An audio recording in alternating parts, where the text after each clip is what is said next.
Good evening again, everyone, and welcome to Hangout with Astropreneur. My name is Liam, for those of you who do not know me. I already have some people hanging out in the background, but please, everybody's welcome to come in and join the Hangout. If you want to come in and chat with us, it's open. We talk about what we're working on, we talk about what projects we're working on, and we talk about whatever we do, like what we're doing now, what we're going to plan for the future in our builds. So please consider coming, joining us, keep the conversation going, and share your ideas and your plans. So let me bring in some people who are already in the background. So we have, let me see, we had Jerry and Matt. Okay, Jerry's hey, how's it going, everybody? How you doing today? Hey, guys. I done something different. I look younger. I'm going to be older in a couple days, but I want to look younger, so voila! You shaved. Yeah. No way. Yeah, Betty Boop hasn't seen it yet, but yeah, I got rid of it. Well, she's about to find out now. She always watches the streams. So, hey, Betty, how are you? So, what are you up to, guys? Different stuff, Jerry.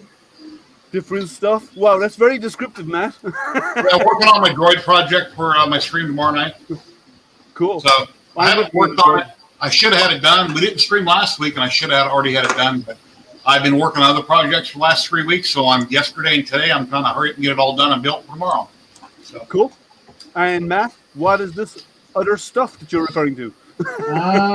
Well, I have some charity projects what I'm working on. I'm doing some designs. I will show it in middle of the show, maybe in like 10 minutes time, 15 minutes time, I will show some of it.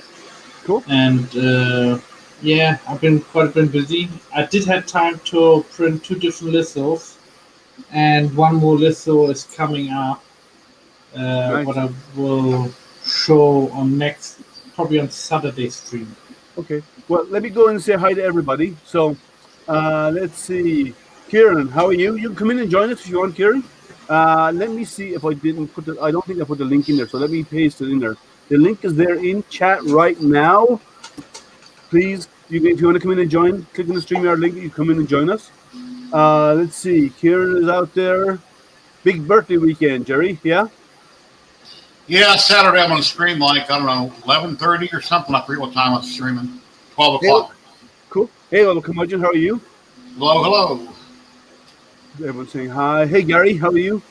Let's see. Who else is out there? Mr. Australia. Hey, non-fam. How are you, sir? We're non-fam. Hey, Mr. Kiwi. He always corrects everyone. He's not Australian. He's a Kiwi. He's a New Zealander. Jerry has shaved for his birthday. Yes, he did. And he's about to get smacked over the head because his wife's about to find out. Hey, Bill. Yeah, build over bod is getting there. I need to get it done for tomorrow, so I'm going hot and heavy. It's been sitting for 3 weeks. Hey, Loopy. You sitting in the background ready to throw stuff at Matt? I think she's right next to him on another computer. She's often in the other room sometimes, so. Yeah. Hey, HVAC. Sergio, hello. Let's see. You can't log in. So no problem whatsoever. So, yeah, I'm working on my bot. I have started assembling and mounting the motors. Cool. Well, them are the bigger motors too. I have the smaller one like the other droids. Okay. Yeah, it's a larger motor, so it's designed for speed. So you are in the other room. Cool. So I put the wheels on before I put the motor in, and I've realized that I put some of the wheels on the wrong way around, and it's because this design is a little different than the one that's in the instructions. It's a little different. So I figured it out. So I remounted it all, and it's now when it's done, once I drive the screws into it, everything will go on just right, so then these plates can go on over correctly. Yep. So, but I had them the other way around, where these are kind of protruding a little bit. So I just you live and learn, right? So that's done. Everything's moving nicely. I have all the bodywork is done. My tracks are finished. They're printed. So when I get the wheels done and the wiring put in place, um, I will run. I'll put the tracks on, but they're ready to go. They finished this morning. What else? All I've left to do is prime it, give it a sanding, and then decide on the paint, the type of paint job I want to do in it. Yeah, on my drawer, on my head of my drawer, it's kind of orangish yellow. It looks kind of dirtyish, almost like a little kid painted it. I want that kind of a rough, dirty. I don't want it to be clean and pretty. I want it to look kind of rough and crazy. So. Yeah, I haven't. I have a silver color, like for spray for airbrushing. I was half thinking about doing the head silver. I may change my mind, but I might try it out, see what it looks on a scrap piece. If it looks okay, I might go with it. But if not, because I have the head, I printed two heads, the R5 and the BBR2. I have to decide which one I want to go with yet, but I have both heads printed. My Prusa Mini is printing Prusa Mini parts. Here's one of 4 legs. They've got that let me kit make my full screen so everyone can see. They don't have the supports on it, but that pretty blue that I got, Azure blue or whatever, this is one of the 4 legs. So there's a base basically. When I'm all done, the Prusa Mini, I'll do a video on it. We'll sit up higher, and I don't know if they have enough filament on this roll, but if there's enough filament, I'll print all the parts in this blue. If not, then I'll just use something else. But do a contrasting color if you're going to do something else. So do something else as a contrasting color. I think that infill is called the gyroid or something. The G-code files. I can't see it from here. Yeah, I didn't download the. No, you can't see it. No. Yeah. It's kind of a wavy pattern like this. Yeah, that's Joyride, yeah. It's a 3-dimensional one. Yeah, Gary, saying Australia, New Zealand, same thing. Those are fighting words, The All Blacks and the Springboks do not get along very well. For those of you who don't know, All Blacks and Springboks are the Australian and New Zealand rugby teams. Yeah, Loopy, the Prusa Mini came complete, but then Joseph Prusa came out with, if you want to raise it up off the ground and put these really cool legs on it, looks like kind of like the Eiffel Tower on the bottom, and then you can put your filament underneath it. You can print out all these other parts, tear the Prusa Mini apart, and put all these other parts on. Then it stands up kind of like the Eiffel Tower, basically, the legs coming down. And then you put the roll of filament under it rather than on a spool holder next to it. It looks really cool, actually. It's a good design. Here's an idea. I have to send me a posted. What? Oh, yeah, sorry, I'm getting mixed up with the South African, so forgive me. Once you do this, you have to post this. I mean, I'm really curious now. I kind of thought of a similar design for my G. Yeah, I know, I'm sorry. Yep, Prusa released a video on it, and then if you go to Prusa3D.com, I think it's called, all the files are there free, either the STL or G-code files. You can make me smaller again if you like. Well, sure, yeah. So you want something cool to print on a CR10 Max. Well, I think a full-size R2D2 or at least an 70 or 80% R2D2 would probably be a good large build. What do you think, Jerry? It depends how much money you got. A lithophane, but will take 18 days to print. My CR10 Max is 450 by 450 by 470. I had Tiny Machines mod the firmware for me since I don't have the source code, and then at 470 by 470, which is actual build volume. I was able to do a full-size R2D2 head in PETG, and then I started doing the body, and after a couple rolls of filament about that tall, on the inside edge there's a piece that sticks out. It must have been curling up, because every so often the nozzle would hit it, and I would hear it, and I ignored it. But in the past, whenever the nozzle's hitting something, eventually you're going to have a layer shift, which I did, and then I had to trash it, and, well, the part's only probably 3 or 4 inches tall, but, yeah, I wasted a lot of filament. And especially PETG, yeah. And that was in PLA Plus that I had the problem with. Do you have the head? Do you have the R2D2 dome? Yeah, somewhere here. Let me find it. Yeah, it looks really good, actually. The dome looks really good. But, so I will be building a full size at some point. I need to get this small one done. I promised myself I'll get this done. That looks good. That's a good build. I had a 0.6 nozzle in it. I thought I had a 0.4 nozzle in it. So there are a few lines here and there I have to sand out, which I didn't notice until I primed it. But I used two different colors of PETG, and it's going to require a ton of sanding and work to make it look the way I want it to look. Okay, so you want something other than the bot right now, something large printed on it, on the Max. The test toaster,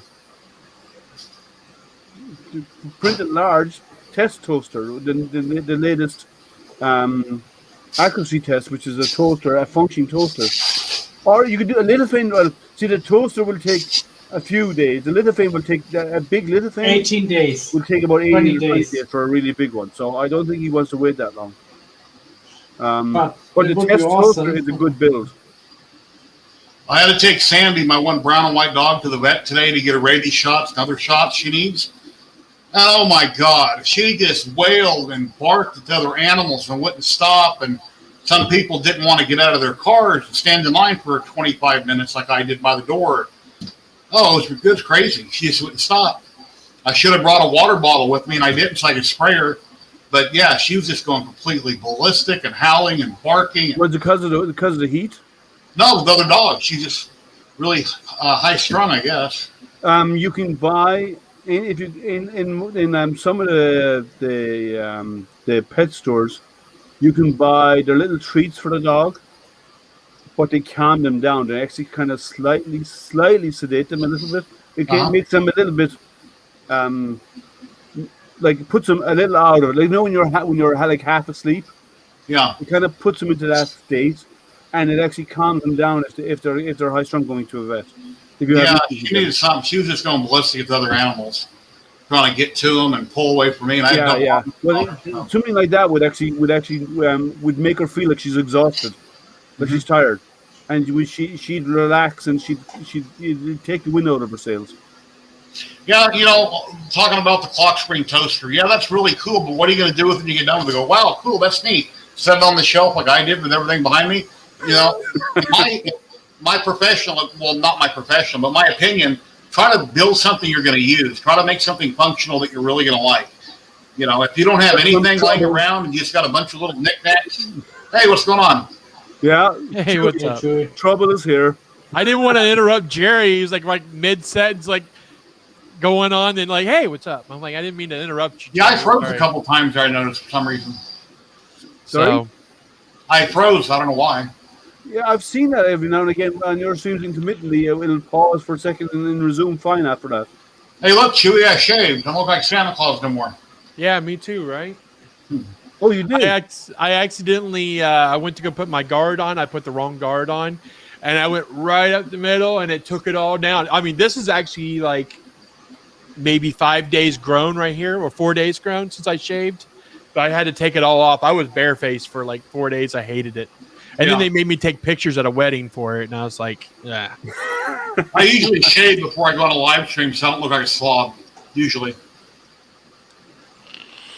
Yeah, hello. I kind of do the same because I kind of I'm working out of home and I don't have to do video chats and all this kind of stuff. And then when talking with people, it's just verbal on screen, share your screen or whatever.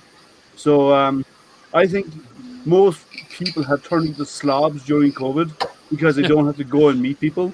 So. Yeah, that's what I like. I like the idea shave. of having to do videos. Right now, I think.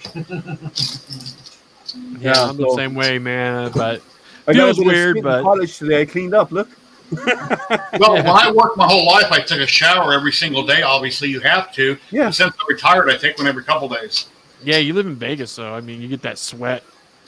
Yeah, but It's dry heat, nice humidity, and I'm usually in the house now. Yeah, you're usually in the house. Same with me. I was like, I rarely ever go outside my doors. Well, I I don't go have a out choice. the mailbox, and I'm like, See, if I walk to my mailbox, I need a shower after it because it's 85 degrees and the humidity is through the roof. It's like you go out and you can actually to walk to my mailbox. I have to cut my way through the air to reach my mailbox. Now, what area are you in right now? I'm in Oh, Michigan. wow. Oh, okay. I didn't realize my mic was muted. You hear me now? No, we can hear you all along.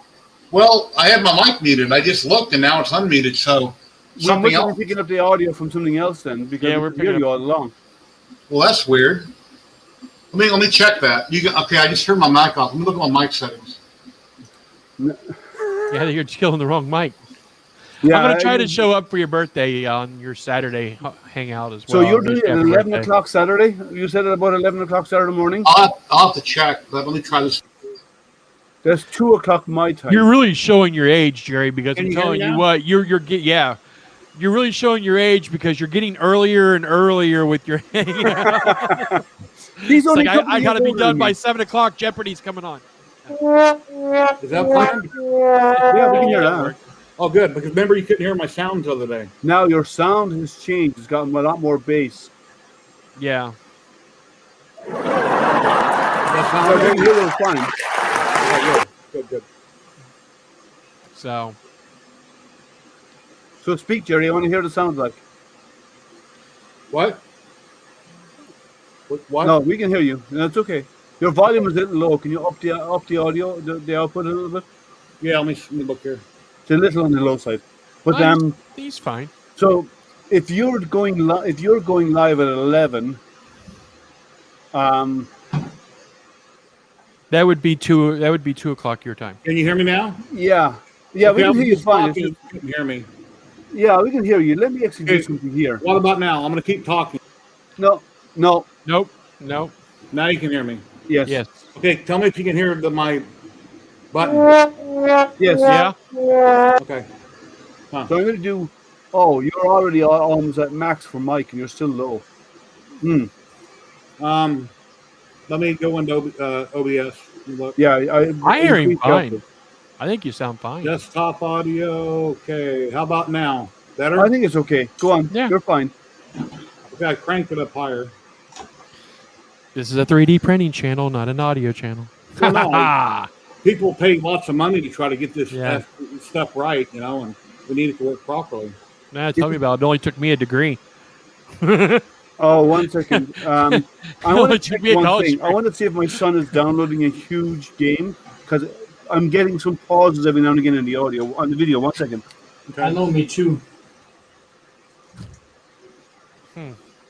Not in the barrel now. Okay, I don't know what else is picking me up because this mic that I normally talk in, I had the red light on, so I had it muted from right before the stream. So Yeah, but if you mute, like as you can tell, like I have a microphone right here. If you can see their little red ring, it's muted. But I have this microphone active. But the moment I unplug this microphone becomes automatically active. So Okay. if you mute one, another one will pick up if you have it enabled. yeah, this mic right here, I had to. Now I don't no hear you. audio. Yeah, now you can hear me. Okay, now you're doing fine. Yeah. So that means now that is the actual primary. Is probably what happened. Yeah. So my son. That's what I was seeing him sporadic. It was my son downloading a new game. So One more time. I'm going to mute it. Tell me if you can hear me at all. nope. No. All right. Okay. Yeah, we can hear you now. Yeah. Let's see. Here says. Hello, Amanda. Hey, Jesse. Amanda, how are you? It's been a while since you've hung out with us. I know, right? Yeah. You should come in and join us. It's been probably a few months since you've been in with us. You never know who might be lurking, and they just don't say anything in comments. They just watch a little here and there. Yeah, but Amanda normally lets us know she's there, so that was just hi at least. But either way, so yeah, you're well ahead of me on the bot. Mine is I'm not even. I have everything made. Everything's printed. I have to do some filler primer, and I'll probably do that tonight before I go to bed, and then work on the electronics. I'm going to do a dry assembly. Make sure I have to lay the cables out properly, and then take it apart again and then finish off the cabling and then rebuild it all again finally. But I'm hoping to have it done this weekend. Yeah, that's crazy. Is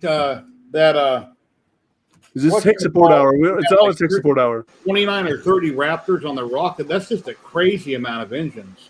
That's unreal. Say that again. Hey, Jesse. Hey, Amanda. SN20 or whatever is going to have like 29 Raptors. That's just unreal. Well, that's the booster, right? That's so many engines, man. Yeah, well, that's the booster engine, right? Because that's the one that's going to, that's the one that has to lift all the mass to overcome Earth's gravity. That's just a crazy amount of engine. And then stage 2, when it gets up, stage 2 will actually separate and then continue on into orbit. So stage 1 will come back and land. But yeah, they actually did some cryo testing on it yesterday. And I think they said each engine they can build for around $250,000 each. Yeah. So that seems fairly reasonable. He said 29 was what's going to be in it for when they start when the first batch goes up. But he's going to add. They're going to add more. Because the more engines they use, the better thrust to weight ratio they get. So therefore, they get better. They get better lift. So they can carry higher weights. Like even the military are looking at now, even using Starship to transport goods around the world for them. Wow. Just all hit and run.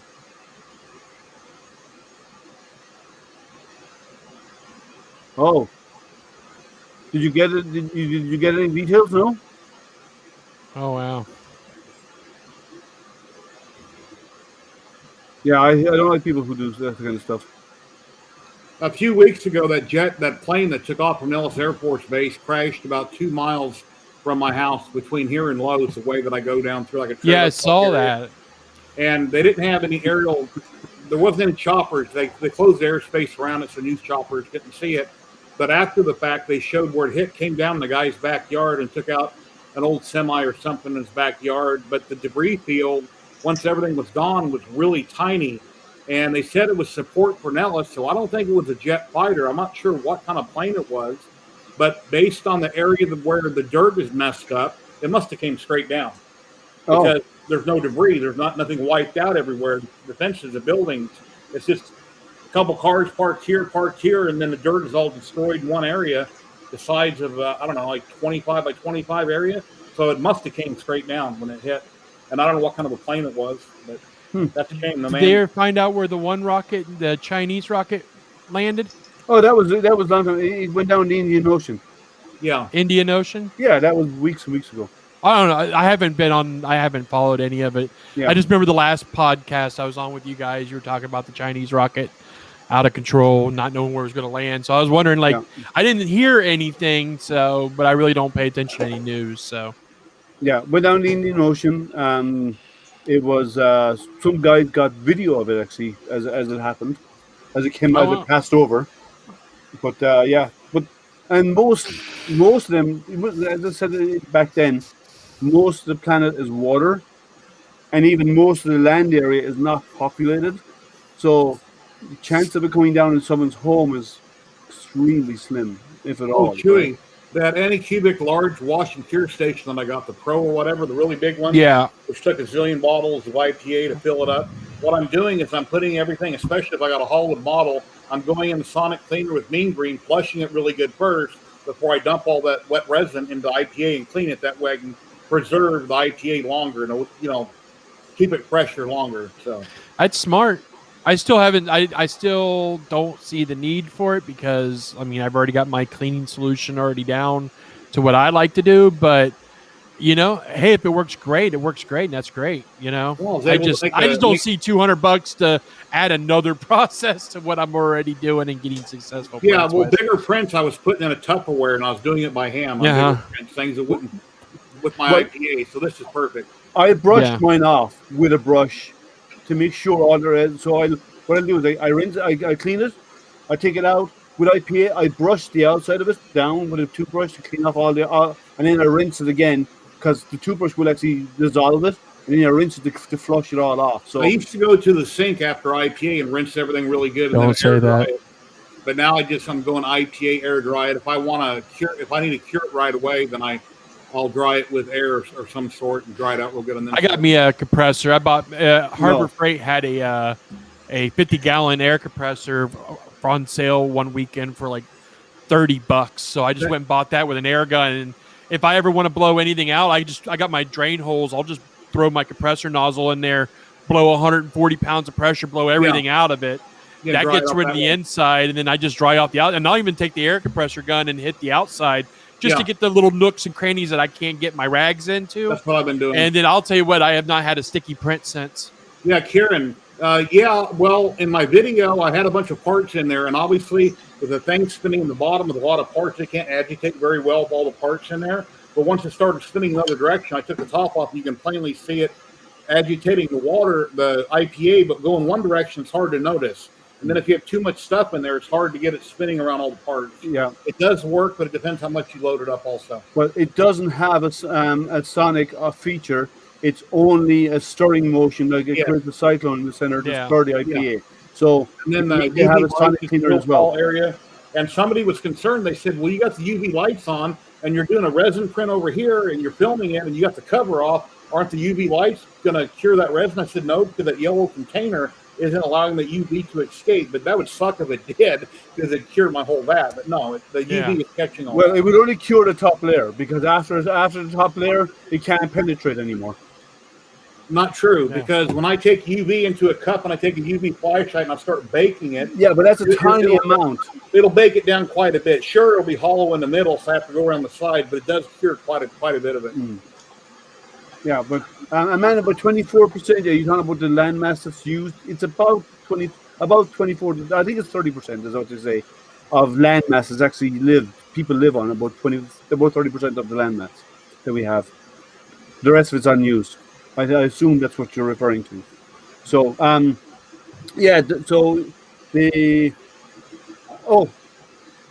went to my son's house for a birthday party Monday.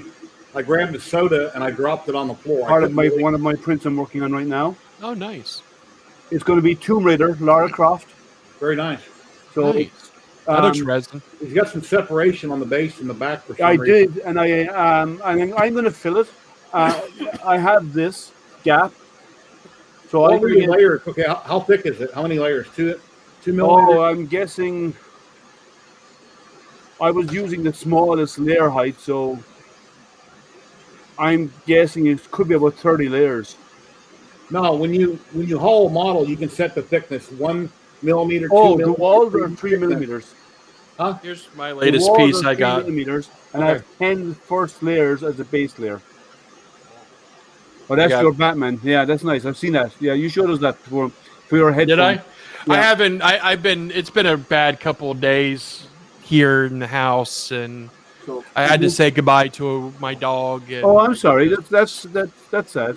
Yeah, and it was my trucker dog. He was the dog that went on the semi with me, and peed in every state but Maine. And yeah, I had to say goodbye to him, and it was really been a hard little bit. And with I had camping trips and everything. I just got done finishing this piece right here. That's his name. Star Wars. Yeah, but I can't remember his name. No. I can't. It's a trap. Yeah, I can't remember. Admiral Akbar. Akbar, yeah. Yeah, I don't have Admiral Akbar. So I ran out of gray, and I went from gray. I had some clear. I decided to print some clear resin. So her arm on one side is clear. Yeah. This side is clear. And then I ran out of clear. So with all the parts I did for this art, like I did both guns and so on. So hey Justin, how are you? Justin, did you sell your printer yet? If you want to drive to Colorado, Justin has a great deal on a very nice printer. He does, yeah. Nice. So what I did on this side, since I was running out of clear, I had black resin, and the clear that was already in there, I just added the black resin and just said, "Hey, print." So that's nice. Right now. So you should be half clear, half gray, or part clear, part gray, and part black. Nice. Multicultural. See, if you actually notice, like my prints, here's a good example of it. This is my watch stand here. Yeah. This is actually, I do this with all my prints, especially ones that I'm going to paint, because it comes in so much easier with, because I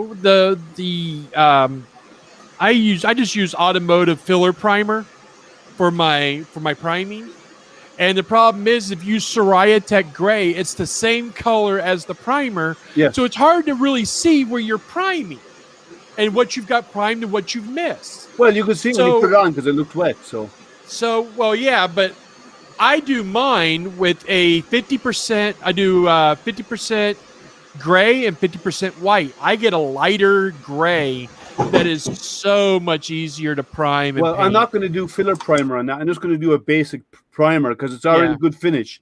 So I don't need a filler primer. I'll just do a basic prime paint. Yeah. And then after, because if I'm doing FDM, I'll use filler primer because you want to fill the layer lines. If I'm doing the resin, you don't want to do that. So my problem is don't really feel much. That doesn't really work too well. But yeah, I know. That's why I always wet sand it first, just to get that off. The only reason why is I bought so much when I was an FDM printer. I had bought so much filler primer because I was like, I need it.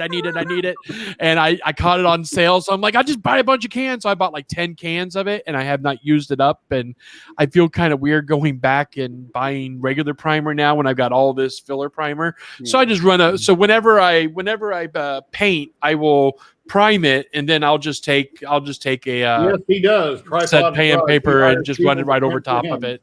You know, run a tripod. Look at this. My wife hasn't seen it yet. Well, she's probably watching now, so and she's probably asleep. Mac's internet just died. Okay. What? Oh, Matt's internet. That's why he's not here. He'll be back. So. Amanda likes teaching nerdy stuff. She likes to teach the sciences and stuff. So, so that should be finished tomorrow because I'm doing the most finest layers. It's very slow prints, even though it's only 3 seconds per layer. The first part was 2 seconds. I upped it to 3. Yeah. And so we'll see how it goes. Let's see. You were talking about that smoky black resin that they have out, right? With the Soraya Everybody tech. gets froze for a minute. They did? Everybody gets froze for a minute. I didn't see it. Unless it's on my side. I don't know.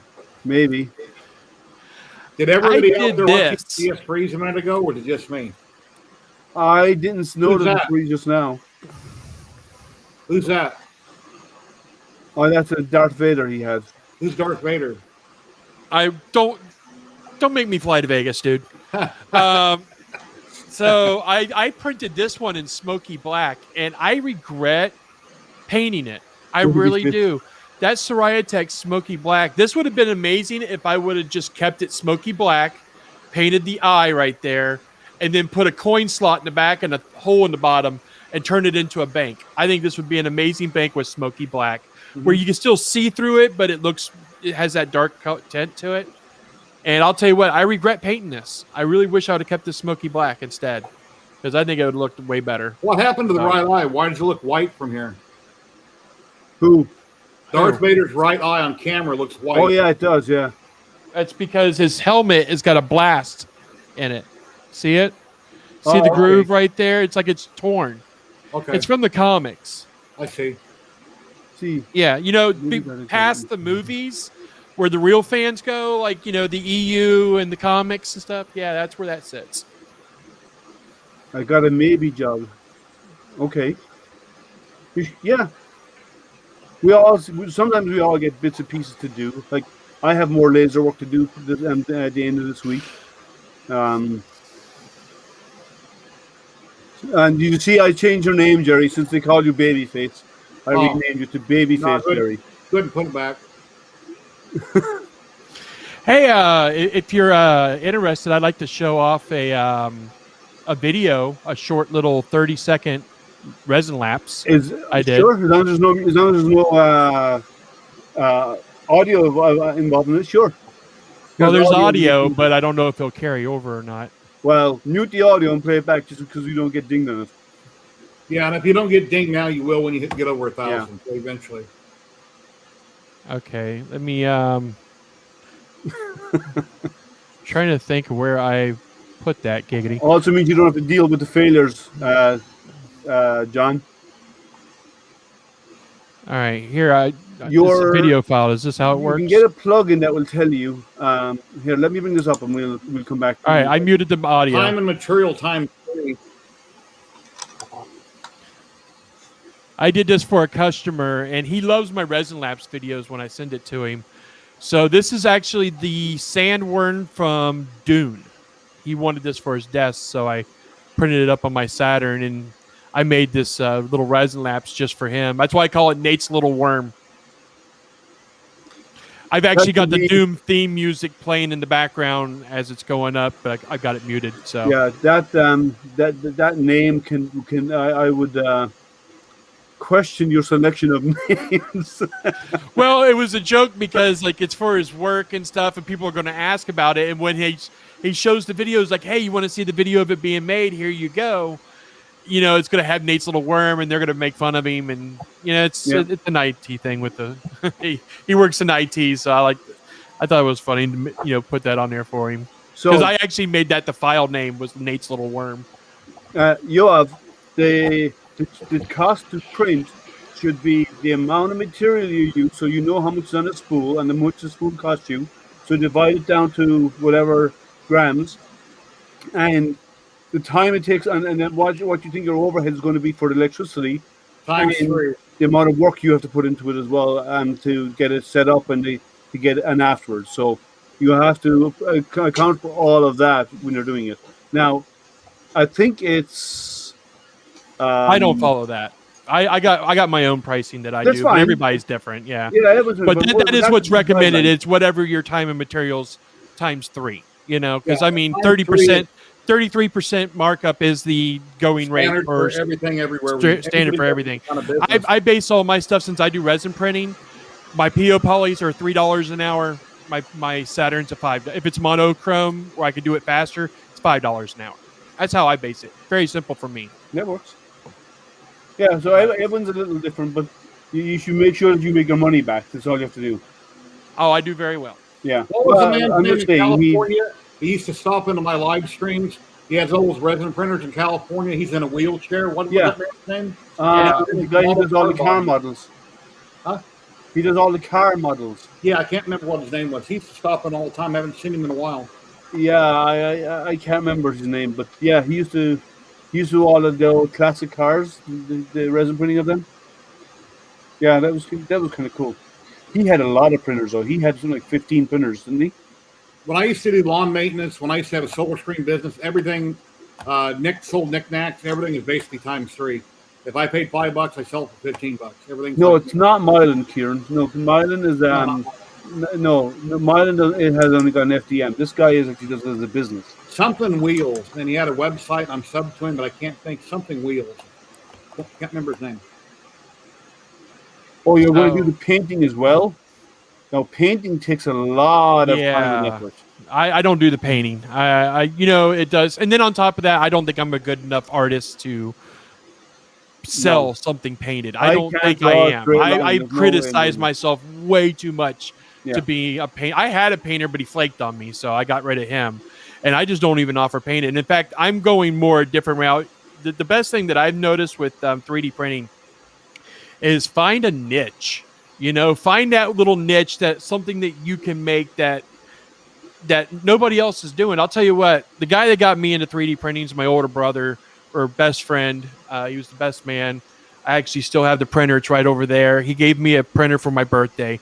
He already had 35 printers running nonstop, and he sells those tiny little tanks for tabletop gamers.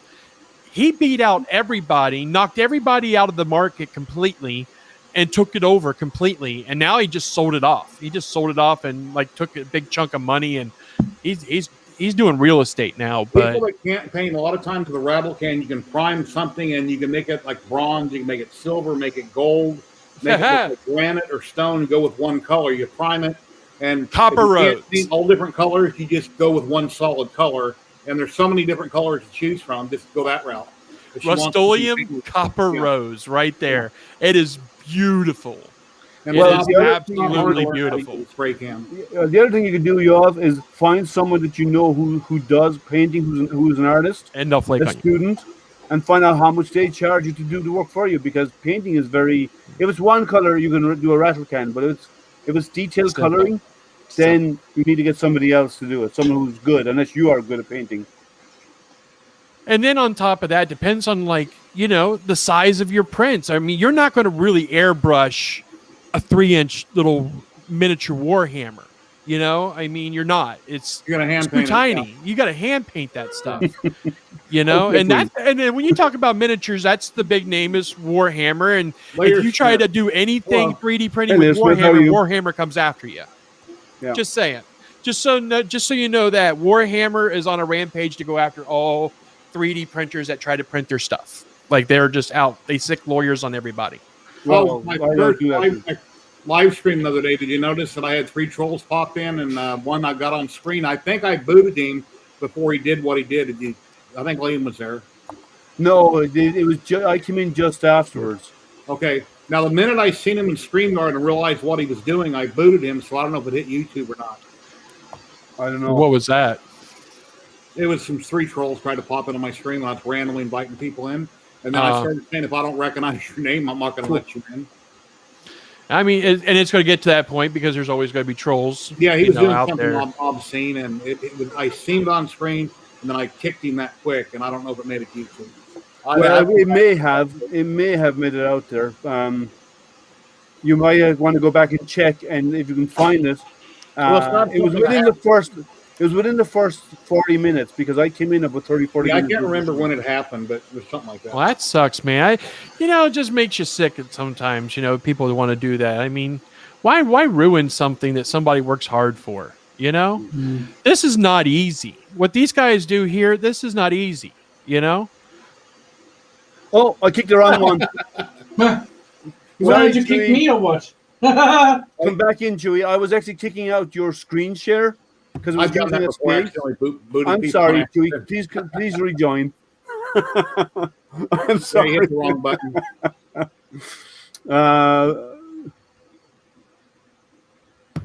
I hope you can show joined, you guys Chewie. what I I'm sorry, want that to was do. not intentional. It was you had a screen share, and I was kicking out the screen share, and it kicked you. I don't know why it kicked both. That's kind of weird that it kicks both. Sometimes when I click on the 3 dots down below, it bumps people, and I don't know why. Yeah, well, Repost a link or something. So yeah, I'm gonna repost. Here's the link to come back in. Chewie, please come back in. nice. I'm sorry that happened. 2 tigers. Yeah, that's nice. Siberian tigers. Yeah, Chewie, please come back. Trolls are not people; they're trolls. They're not people. Also, It I'm depends sorry. what they're doing. I'm sorry. I could take a hint, man. I mean, you could have No. just said shut up or muted You me. had no. You were sharing your happened. screen.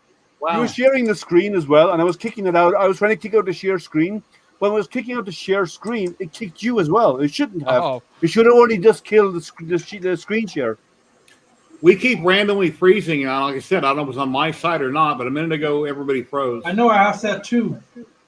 I seeing haven't seen it. Okay. So please forgive me, Chewie. Oh, you were All right. forgiven. Mistakes happen, man. Yeah. Mistakes happen.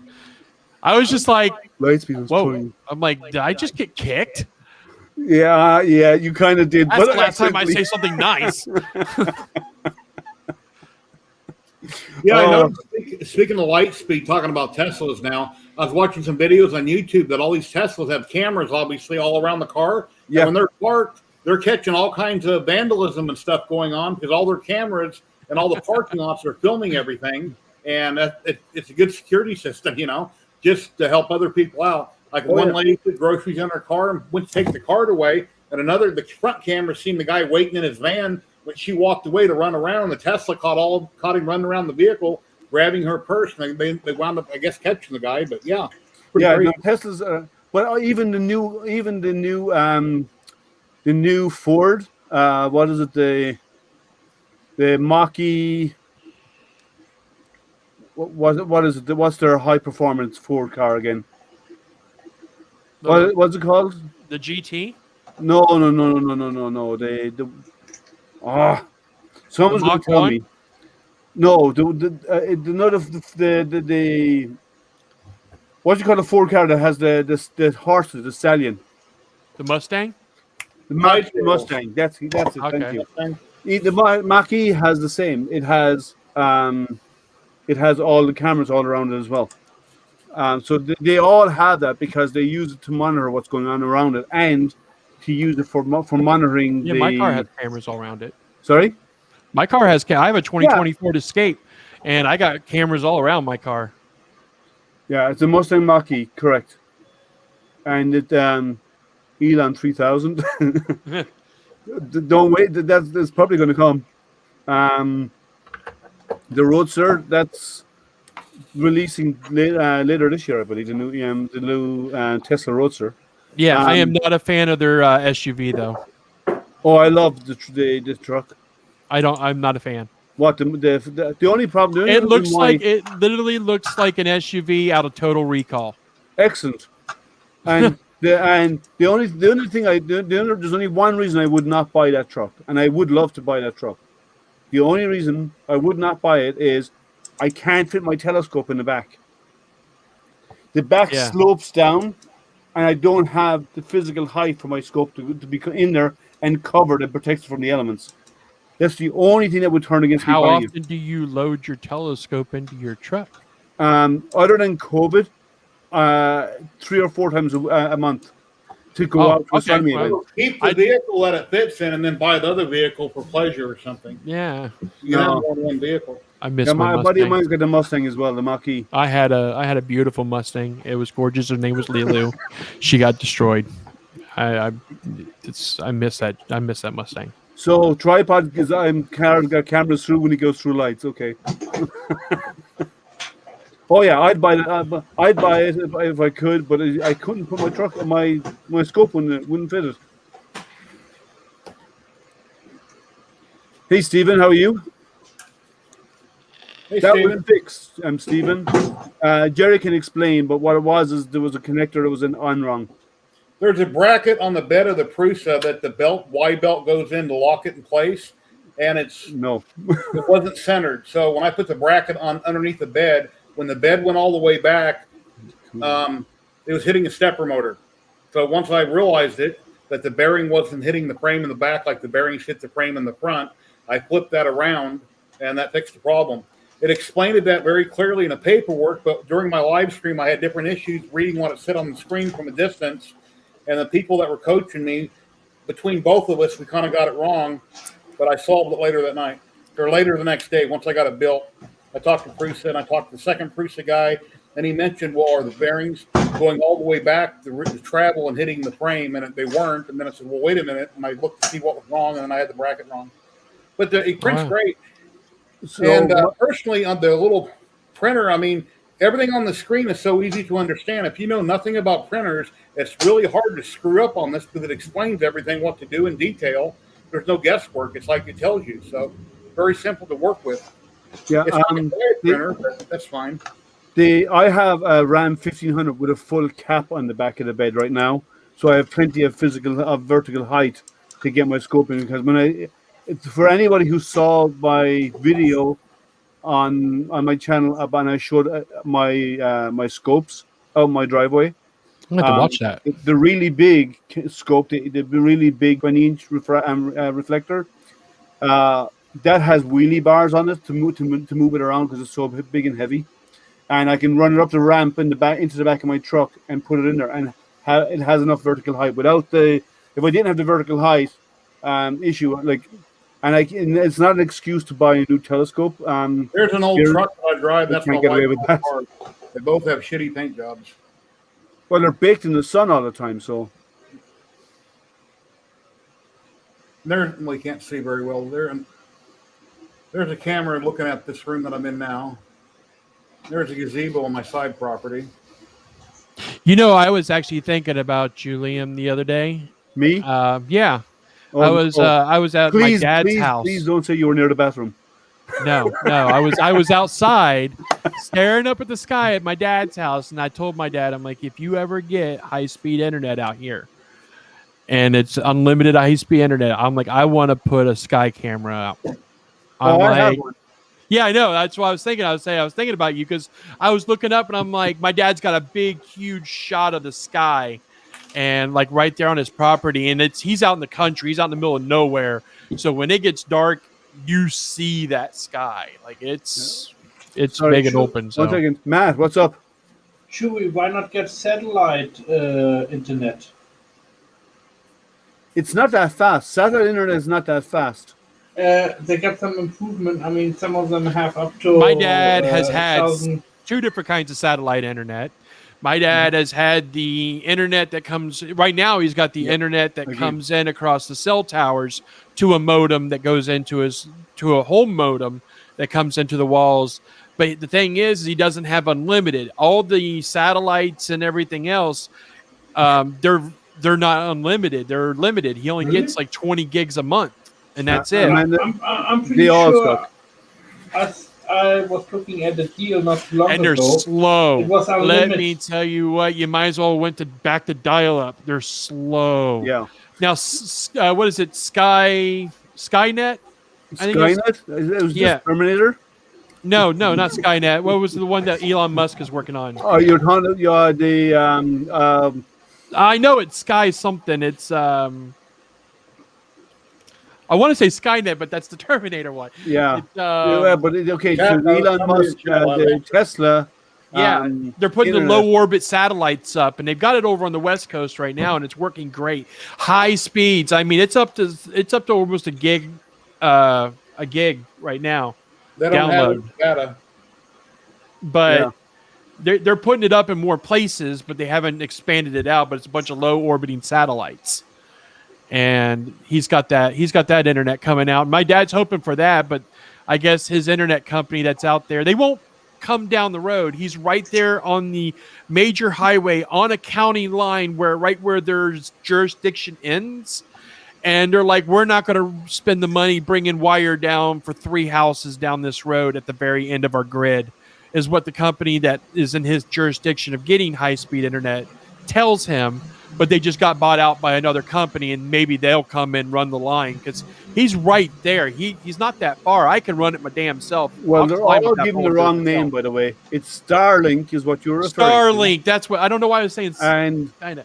Starlink. That's to. it. Starlink is in beta right now, and there are some people out there using it. You can sign Yeah. up to it. Oh, I watch But a lot of they're- videos they're- on it on YouTube where they'll actually show like this is winter time. Here's snow all over the dish, or they'll show you the dish and everything else, and they'll show you their speeds, and they do speed tests right there on YouTube. I watch it all the time. It's And- not. It's intermittent at the moment because you do get outages because they don't have all the satellites up there. Yeah. But eventually they will. Their next batch of satellites, I believe, they're going to launch out of Vandenberg to do Hey, Shane, polar how you- orbits. So it is. The speed is okay. They've actually got approval recently to put satellites lower to decrease latency. Yeah. They were so getting really great speeds on those speed tests that they were doing, and They're it's okay. They're not great. They're not really. a lot better They than the change. satellite internet that's out there right now, because I know my dad went through it. I've been out there so many times with everything. I actually had to put a signal booster, a cell phone signal booster, because he put a metal roof on his house. He has an A-frame, so the metal roof comes like down. And Yeah, Chris Travis is becoming a veteran. He's been doing a lot of resin printing lately, one after another. So he's been jamming on the resin. That's Cool. good. So I heard it works with the 6G microchips. No, it doesn't. No, that Starlink doesn't anyway. It uses direct satellite downlink is what it does, and it's Hey, two-way Chris. communication. Hey, Chris Travis, why don't you pop in and show us some of your cool stuff? Yeah, You don't drop into my live streams very often, but you can come in on later and show us. With all of you've been doing a lot of resin printing. You should come in and show us. And if you're shy, wear your mask like your emoji. You know, you don't have to show your face. Yeah, you should come in. is that the one that's the raccoon? No, No. no. Okay. That's Zolan. Okay, yeah. Yeah. I always thought that was pretty interesting the way he did his does it where the mouth moves with it. I thought that was pretty Yeah, I've got impressive. that program. I haven't used it in a long time. I've done a complete live stream for 2.5 hours. I look like a demon, and I changed my voice, and I just sat there laughing, talking to myself for 2 hours. No one ever dropped in. It's on one of my videos. You can go back, scroll through my channel. You'll He's find laughing to himself. it. Yeah, it's pretty hilarious.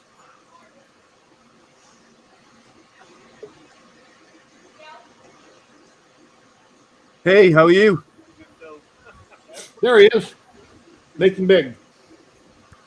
There we just froze. Okay, it's a red panda. I'm sorry, Xylon, and he's a red panda. Zoan. I am sorry. So we were How you told to doing, make Chris? you big. So I'm not even ready yet. I thought it was Rocket from okay, let's take Guardians you of out the again. Galaxy. So yeah, so I was been doing some testing on that new resin, and it came out. It comes out. It prints okay. Um, I have more going on right now. I kind of showed it a little bit earlier. I'm going to show quickly. I'm doing a very large Tomb Raider bust. This will be the one with Angelina Jolie as Lara Croft. Chewie, you Um, it came Nice. out. It came out good. The overall quality is good. I ran out of gray, so I started printing in clear. So I have one arm upside down. I have one arm done. How And are you have the hand completely out left. of gray and that clear don't have any gray in it? Because I don't clean out my resin. I just add the new resin on top. And mix it up I and keep cleaned it going. out because I found inside in the vat there was some gummy material, some Okay. gummy resin in there. So I just said, to hell with it. I'm going to dump it, and I'm going to Okay. go over, and I went with the clear. Yeah, I would paint, strain it, dump it back in, and keep mixing and just use up all my resin together. Yeah, no, I dumped it because there was a lot of it inside there, so I didn't strain Okay. it. But today when I was running out of clear, I had black, and I said, the hell with it. I'm not going to go through the clean out process. So while it was printing, it did maybe a half inch or so of material, and I said I want to add more. So while it was printing, I just went pour in black, just pour it in beside it and let it mix away. Yeah. So, and that's going now. So I'll have the last components ready by tomorrow. Okay, cool. Nice. Get my drone batteries. I have my stuff kind of like her arm clear. I was actually going to do it in a Take care, Yoav. Have a good night. Who's leaving? Yoav. Yes, go to bed. All right, Yoav. Have a good Take night, care, buddy. Take care. I might stream Good night. Saturday, so if you want to keep an eye out, I might be doing a live stream Saturday morning before Jerry, my morning, because I believe I may have a printer arriving on Friday. Nice. So I might be doing. If I do, I'll do a live stream of the unboxing and setup of that printer on Saturday morning. So it'll be 11 o'clock my time. So by the time I'm done, it'll be time for Jerry's live stream. You ready now? Getting there. Getting there. Yeah, I'm coming on 11:45. It looks like Saturday morning. That's 12 o'clock my time. That's almost 3 o'clock my time. Yeah, go ahead and make me big. Okay. Giggity. So here's one I did. Oh, that's nice. Nice. Yeah, the I've teeth done were that great on that. I done that in FDM when I first got into printing, but that came out so much better in resin. Oh, I've I done know, several I of agree. those. And then I did this one. Oh, nice. That's cool. You're hollowing, correct? I am. 3 millimeters thick. Yes. Now I was doing 2 millimeters thick, and then I'm doing 3 now. Okay. Shane, Yeah, That's what I run, 3 My old millimeters. Mars, I used to do 2, and then on the bigger printer, I started doing everything 3. Very cool. Oh, Loki. Nice. And this Beautiful. is resin and then FDM. Yeah. I see. I do all my bases resin also. I do sometimes, but this one I needed to do 2 colors. Ah, And this one was my first one that I painted. Yeah, he's getting rid of his CR6 that he hates. Oh, that's nice. that's a Sanix. Nice. That's very nice. Very nice. So I was experimenting with alcohol ink. Oh, mixing the inks with the clear. That was part of it, and the other part was actually painting the character. Yeah, ink dye it. Do it in clear or something and ink dye it before you cure it. Right. This is the one I'm getting ready to paint. Oh, Mandalorian. Well, this one's Boba Fett. Oh, okay. Let's see, put him together. This is just the bust. So now we've been in the resin printing for a while. You're thinking, God, why didn't I do this a long time ago? I bet. Right, right. Yeah. Cool. That one and this one. Yep, she got fired. Yeah.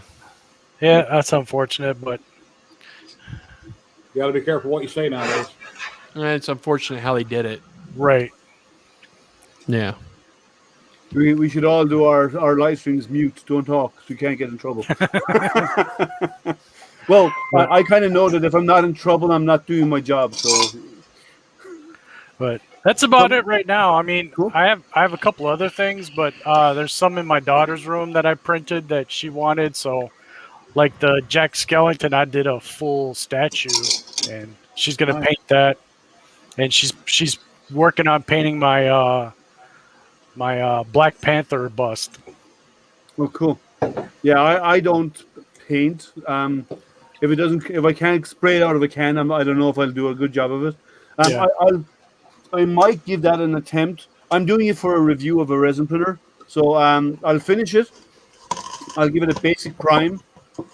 I'll use that in the review, and afterwards I might tackle try painting. But That's what I I'm did. not at all good at painting. No, me either. I got lucky with the Iceman sculpture, and hopefully maybe the Boba Fett will come out nice. But no, I've lost that patience years ago. Yeah, since Amanda loves painting, I might ship my print down to her and she can paint it. Yeah, Amanda expect a big, huge box because I got a bunch of stuff that needs painted. Yeah. Yeah. Cool. Hey, Matt, how you doing? Hey, sorry, That's I all had right, some Brian. trouble with the internet. I don't know what was wrong. Amanda's volunteering to do all of our resin prints for everybody. She's gonna hate me for this.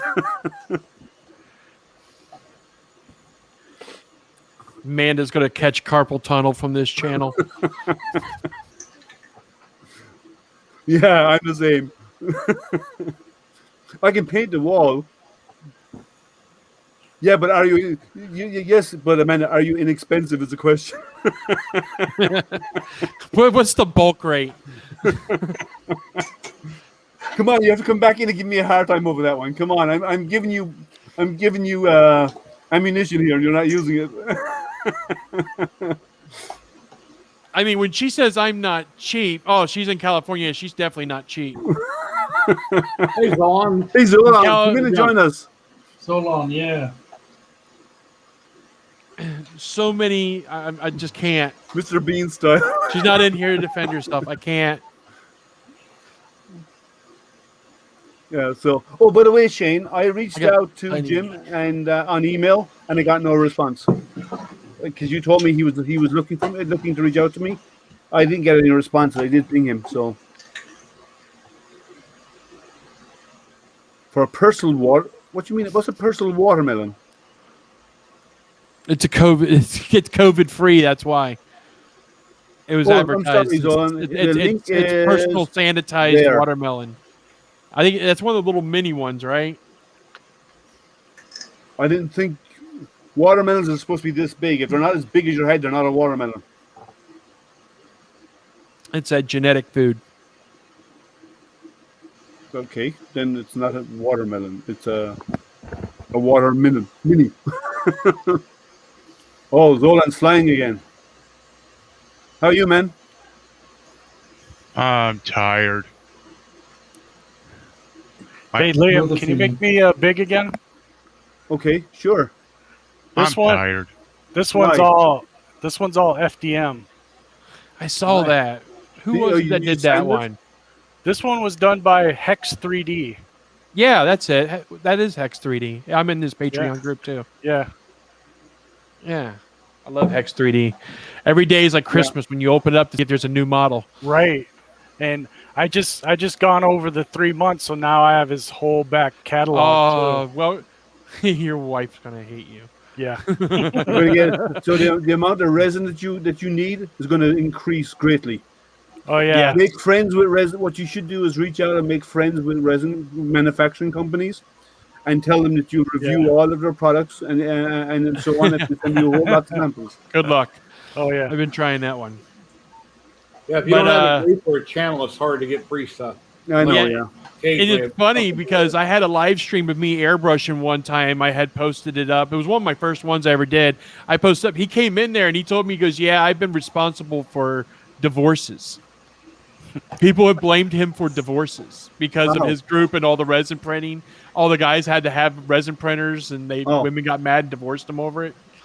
You know, well, Kamaji, you said there about fatigue being common. I think, that so wouldn't long, surprise it's me. like- You know, that would not surprise me. Zolan, I are you get live burned out flying quite a right bit. now, or are you just like No, playing a video? this was yesterday. Okay. I was like, I could because I have actually gotten the DJI to USB plugin is now working, so I can live stream my flights now. that's awesome. Sweet. That is really cool. So there's a company that does resin by the gallon. Do you know who they are, Shane? If you figure it out, let us know. Yeah, I seen a company a while back. I forget if it was Elegoo or Srytech. But when you look for the price of the gallon versus buying all the bottles, you're not saving any money. So there was no point in buying it. So if I buy Srytech bulk, does. I expect to save a ton of money, but it was, you know. I'll tell you this much: Okay. Srytech's Tenacious. I put that in all my blends. So when I make up my resin, I do 400 milliliters of Srytech white, 400 milliliters of Srytech gray, and then I do 200 milliliters of Tenacious just to get rid of that brittleness. And I bought that big gallon of Tenacious, and it saved me quite a bit of money because it came out to like $50 a bottle. It's usually $65. I was saving $15 a bottle by buying the big jug of Yeah, I it. use my Tenacious once in a while. I don't use it in everything. It depends what I'm printing. If it has Sometimes- fingers or anything that looks like it could snap off easy, I use Tenacious. Or if it's a part that's going to be handled or a mini or something that people will be touching or handling, then I Yeah. might put it in. It all depends what it is. Matter Hackers sell 5-liter bottles as well. Well, I have some. I have some resin coming in from a company in the SIRAYA. in the next week or so, I believe. Oh, I think I only need 73 more subs on my YouTube channel, then I'll be doing the giveaway. So I'm getting close. Nice. I'm on like 2417. So 72 subs. Wow. So which dominatrix club are you going to? To reach 2,500. I take it and he says it. Hold on, 2,500. and then once I hit 2,500, I got to recontact everybody that was going to donate to me and refresh what we were going to do, and then I can schedule the stream. What's up, Matt? Yeah, I was one of the people who Yeah. wanted to And then donate two Marcus pictures. in chat also. I have the pictures right here. I can show them off. It did take a bad turn. I agree with you, man. Hey, I'm on Oxycontin, edibles, and beer right now. So Oh, so you're not flying a drone. You're the one that's floating. Okay. yeah, my doctor all has Mr. got Nice a Guy. 5-pound limit, and I just changed out a 24,000 BTU window unit in my house because the previous one decided it didn't want to work anymore. So you're in pain. Is your back? Oh yeah. I love all that landscape. That's nice. I'd hate to mow all that. So do I, especially since the riding lawnmower is broken. Oh yeah, well screw a lot of that. I'd be hiring like a lawn scare company or something. I'd be I- going to Home Depot. Let's just say live that. out in the middle of nowhere. I wouldn't be going in Home Depot, but I'd be going outside Home Depot.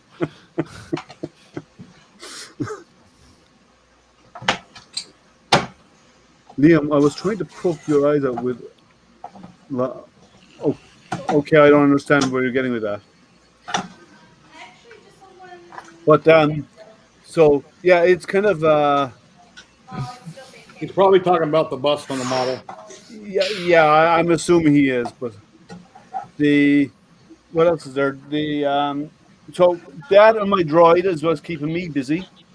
Um, I have to get and I think I will have another printer by Friday afternoon. If I do see another live stream for me Good. for the weekend, for Saturday probably, an unboxing.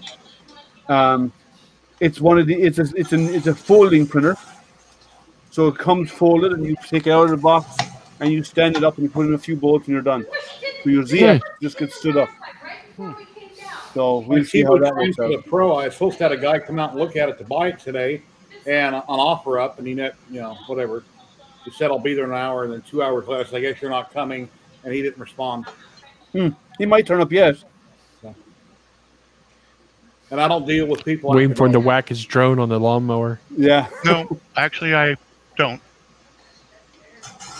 Ooh. Spoiler alert. Thanks. You just killed the suspense. Okay, so can I add one more? Instead, I hit the. I can't. I hit a tree Hold on line. a second, Amanda, because. I'll bow out because I got some things I can get done. Oh, with. okay. If you want, I Hold can- on there, No. Amanda. So hold on. Thanks So, Chief, for hanging out. Hey, not a problem, guys. Y'all have yourself a good Take care, night. Chewie. Take care. You have a good night. I gotta go attend to my printers. Right. So maybe I should stop paying for my StreamYard since I'm not streaming that often and pay for yours, Astro. Well, I don't. I paid for it. Hi, Amanda. How are you? Can't hear you. How about now? That Yeah, worked. there you go. Putting it on Okay. worked, doesn't it? It's magic. Magic. So you work for Sprint now? Yeah, can you hear me now? That's Verizon, isn't it? No. No, He it's quit Switch. Verizon and went to Sprint. So everything high. Hi. I had to go put clothes on because I felt like I needed to come defend myself. I didn't say I was cheap. I meant my rates are not cheap. So if you want anything printed, I'm happy to do it. I mean, painted. I'm happy to do it. I'm not good with the printing. My husband's in charge of the printing. I do the painting. I called myself the art department. So. Do you prime before you paint, Amanda? My own stuff. If I'm gonna put it outside, yeah. Anything. Anything and everything should be primed. Your house, your car, anything you're painting anywhere should be primed first. Yeah, I just don't. Okay. If it's for me, I just sand it a little bit, call it good, and put the paint on it and spray it. Well, you need to do you need to paint over resin because you don't want to be in contact with the resin anyway. Yeah. By the skin. But Yeah. let's see. Let's see what's he saying. Ethan and I are going to Murph. Both booth was confirmed. Oh, cool. I'm going next year. This year I didn't have the funds, and there's not going to be as many people there this year because all Yeah. of this is slowly getting better, but it's not better. It's But actually I have a what table. people don't realize is there's going to be another round. well, we'll see. Oh, they will know. I plan on They have going next said- year when I They get my have taxes. said the virologists have said there's Yep. going to be another round. Oh yeah. Get ready for those boosters. Yeah. And you will need boosters. Yes. Yep. Yeah. I'm I've looking at actually rocket boosters. You're talking, right? No. I have been already talking to my doctor about possibly doing the Moderna shots in about a month, even though I've already done the Pfizer. I've done the 2 Moderna shots. I don't use putty. I only use the filler primer spray for FDM. For a resin print I wouldn't use filler primer. I just use a basic primed. I've been to Lowe's, Walmart, auto parts store, and the doctor's office for my dog this morning, and my mask was in my pocket. I didn't wear it. I've had my shots. I'm not in a clustered crowd, so I'm fine. Except for there's new strains at the. Never mind. Well, hopefully Yeah, I don't catch nothing, you but I don't have my care. mask in my pocket. You see, I'd be happy to go to that conversation, but not a lot of people are happy because I like the science of it. So Right. Well, I've got friends who work at National Institute of Health and also at the CDC, specifically in virology. yeah, it's coming. But anyway, so I'm not going to Murph this year. I might go next year sucks. because You going, I Travis? don't think it's safe yet. But that's my opinion, and my opinion. $5 will get you bad coffee at Starbucks. So I'll be there, but I'll be there wearing a mask. Oh, I wouldn't go even like. I'll be wearing a mask for at least 6 to 12 months more. Yeah. Yeah. I'll probably be wearing a mask from here on because this is the second year now. I have not caught a flu or a cold. Yes, it Yeah. does save you getting a Yep. cold. It does help. I agree. Yeah. And now that masks are somewhat normal here, somewhat. I don't kind see of like problem. it. I can hide my face when I'm making a bad reaction. Yeah, I remember a few years ago, you go to the store and you're like, why have they got a mask on? You see like one person a week, you know? Yep. I have discovered that my eyes give away too much. Mm. So I make that nasty expression and people still know I'm making that nasty expression. So you don't have a poker face. No, actually I do, but I was letting it go because I had the mask on.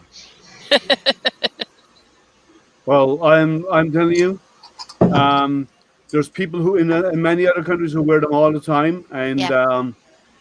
there was no colds this year. I didn't get any cold No, me or anything neither. like that, and there's a I have a lot to be said for it. I have a weakened immune system because of some of the issues I have. And every year at where I currently work, somebody would come in and talk about how sick their kid is. And then about 3 days later, sure enough, I'm sick. Yeah. This time, not happening. I'm wearing a mask. It makes a big difference. It does, and like in a lot of cultures, like especially if you go through like Japan, Japanese wear masks all the time in the street. And Those Samoan Eskimos, what kind of dogs are those? Yeah. They're Samoyeds. Okay. Eskimos are a different dog. Okay. These are Samoyeds, and they are all purebred. In fact, some of them are related to each other. Cool. Yeah, they're beautiful dogs. Yeah, I no longer. I don't have like any cats. keep them. Dogs are my thing. I know Amanda's a cat person, so No, I have 2 dogs and a cat. Well, we had 2 cats, but one of them decided to go rogue and use the doggy door and didn't come home. So we don't know what happened. We have coyotes, so that's what we're thinking happened. But probably, yeah. yeah, Was We it have especially this time of 4 year, you know? yeah, We have 4 ferals, 2 indoor for cats. No, And soon we'll have I'm allergic to cats. chickens. Oh, there's the tree. Yep. Miscalculation, but yeah. So I'm allergic to cats, but not dogs. So I'm fine with. I grew up with dogs. My sister had a cat, and the cat would come call when she was called by name. The cat would even sit, Yeah. like Yeah. like the dog would, and that's rare for cats. So my cat fetches. yeah. My wife has actually trained one of the cats to come when called, sit, lay down, roll over. Yeah, But you'll laugh. my wife You'll trains laugh. Service animals, though, so Yep. My cat's name for short is Moby, but he's actually named after the Mobius strip because when he was small, he would do circles and like do all these weird like things, and so I just called him Mobius. I'm like, this is Mobius, but yeah, it's so geeky name. I need to get taken off, guys. Oh, Okay. okay, Jerry. So All right. I got a lot of stuff. I got to get this droid done by tomorrow night, so I got to get working on it. I'm not rushing mine for tomorrow night. I'm getting it done when I get it done. I might join tomorrow night. I probably will, but Okay. I'm just getting it done when I get it done. I'm not rushing for it because I have no need to. Well, everybody take care. It's nice seeing you, and have a great day. Thanks for joining us, Jerry. Bye-bye. Let's see, Chris. But yeah, so Wednesday next week, we leave to go to Tampa, Florida for the weekend. And then the next weekend, I'm going to Murph. Oh yeah, I'm not going to Murph, so I'm going to be. I just got too much work going on. Yeah, that's same as us. I'm working stupid hours at the moment, and So I'm- Color lithophane. Yeah. yeah, that's nice actually. Yeah, he does some beautiful little things. Let's bring him up. Oh, that's cool, Matt. Wow. Wow. Yeah, it's one of my better pictures. No flaws at all. But this one right here that I showed earlier, it does have some flaws inside. but because I tried to shorten up the time on it. This was printed in 2 days, and this one was printed in 4.5 days. That's a nice, but the colors are better Wow. than that one. Yeah. Yeah. The other colors, the colors are not as crisp. They don't stand out. They're softer. That one is Yeah, actually that one's yeah, much this better. one- Yeah. And this one is really nice. It's my favorite so far. And I mean, just the detail on it is just amazing. And it was Yeah. made on my new A30M. And I just fell in love with that machine. And actually, I'm selling one of my machines to a friend of mine because he's desperate. I got him hooked on 3D printing now. So he like, dude, it's taking too long. I need one more. Sell me one. So I said today to him, I came around his house, well, you want to buy a printer? And he said, yeah, sure. Tomorrow I delivered the printer to him, and I'm going to buy myself 2 more printers. Oh my gosh. Hey, Greg, how are you? Hey, good. How's it going, guys? Good, good, good. Yeah. Trying see you, to stay out of trouble and not succeeding. You know. Yeah. So Amanda, school must be almost up now, is it? Well, yes and no, because us crazy people like me like to work a lot. Yeah, so we got out. Last Thursday was the last day with the students, and my department we continue to work because we got to do things before next year comes back. But yeah, so it's technically done. They're doing like graduations and stuff right now, but yeah. It feels weird. It feels like we've been in school for like 3 straight years without a break. So Yeah, it's my, just strange. yeah, It's my so son weird. finished his school 2 weeks ago. Yeah. Yeah. And he's going into 10th grade in the fall. But he's loving school though. It's different. He actually likes school. Yeah. I liked school when I was a kid, but I was bored. So I got to tinkering a lot and would, sit in the back of the classroom and code my calculator and just play Tetris because Was it the TI-85? it was like a TI-80. I'm going to date myself. It's Hold on. old. TI-81. Oh, okay. I had But the yeah, 85, but That's what we did back then. And, I know kids are still doing that now, and I we remember used to doing- pass notes. Now they have cell phones. So it's the Yeah. same thing. I remember doing Space Invaders on Yep. the TI-85s Yep. and like playing people with the little cable. Oh yeah, yeah. And then That was I fun. don't know, if they had the Casios in your area or whatever. They had the Casios Yeah. that had the infrared sensor and you could beam stuff across the room. Some friends had that, but yeah, that was like AP calculus or something. I'm really dating Yeah. myself because when I One of my was in middle teachers- school and high school, we weren't allowed calculators. One of my I'm really teachers had getting that my- Casio. Did you And- use like trigonometry slide rules or something? Like what? No, we had to do No? it Abacus. here, We did it on, They had the on a abacus. piece of paper. all paperwork. I No. learned, I One of my learned how to teachers use the banned the abacus. Casios with the IR because of me. Because I figured out how to make them. I figured out using from mine with the IR Changing the how to channel. make other people's Casios to make Yes. noise. Yeah. Oh Even yeah. better. Yeah. You could do that, and then so they figured that out after a while. We had to. Including the teachers. The teachers sounded like it was saying a rather nasty word. Yeah. Yeah, we had to put tape over those. Like whoever had those had to put tape, and then they figured out, just take the cable away, and it was okay. No, so as I said, I had to do it. We had to do it all in paperwork, all by hand, pen and paper. Yeah. So I'm really dating myself. So what stone and chisel? What? Yeah, yes, Oh wait, Minecraft. There you go. like I'm turning 51 this month, so that'll go. I'm old, so it's. Yeah, you got a few Okay. years on. You're good. Liam, You're just still to young. make you feel a little better, my wife is older than you. No, I don't actually. But I am much younger than you. But it's amazing though, because if you think about that, okay, so you're only 10 years older than I am. And Thanks for making the me feel difference old. No, I'm not making you feel old at all. I'm not ageist at all. Like my husband's gonna be 50 next year, so I get it. So, like to see like where the technology has come just in those 10 years, right? The 10-year difference between when you might have been taking the same class that I was, but what it looked like, and then to think about what our kids are doing now, I'm like, Take care, Sergio. if Oh. you're not creating a Sergio. test that they can not cheat on, like what's the problem? Let them cheat. Let them use the internet. I'm totally progressive this way, and everybody else is like, no, paper pencil. I think there's going to be a good blend of both. Like it's got to be both. I used to walk No. to school as well, right? So, Uphill both ways in the snow. Leah, excuse me. No, actually, I have.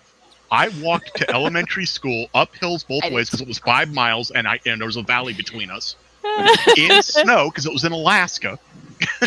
So you really did. Yes. Yeah. No, we had to ride the bus for an hour. That's how rural is that the word? Yes. Rural. I can never say it. Rural is correct. Yeah. Say oral and put an R in front of it. It doesn't work. It doesn't work. You sound like a German pronouncing squirrel. Okay, I'd like to know how you came up with that one, Zolan. Yeah. Are you German? The easiest way to find out why I came up with that one, Liam, is simple. Sometimes living rural sucks. Yeah, I guess. Well, I walked to school all the way through high school. From kindergarten all the way through high school. Yeah. We walked to school. So we don't do school buses. I never had a snow day until I moved to the lower 48. That blew me away. We've never had any like inclement weather day. Yeah. Like the power goes out, they're like, just open the doors. Okay. Yeah, we don't have that here. Yeah, I also Liam, never knew what we didn't AC have was. those either. I'm gonna pop out for like a few minutes, 15 minutes, and I'll be back. All right, man. All right. Yeah, we didn't have we didn't get snow days. We didn't get out of school for like you might if you're lucky. If there was a power outage, you might consider letting you out of school.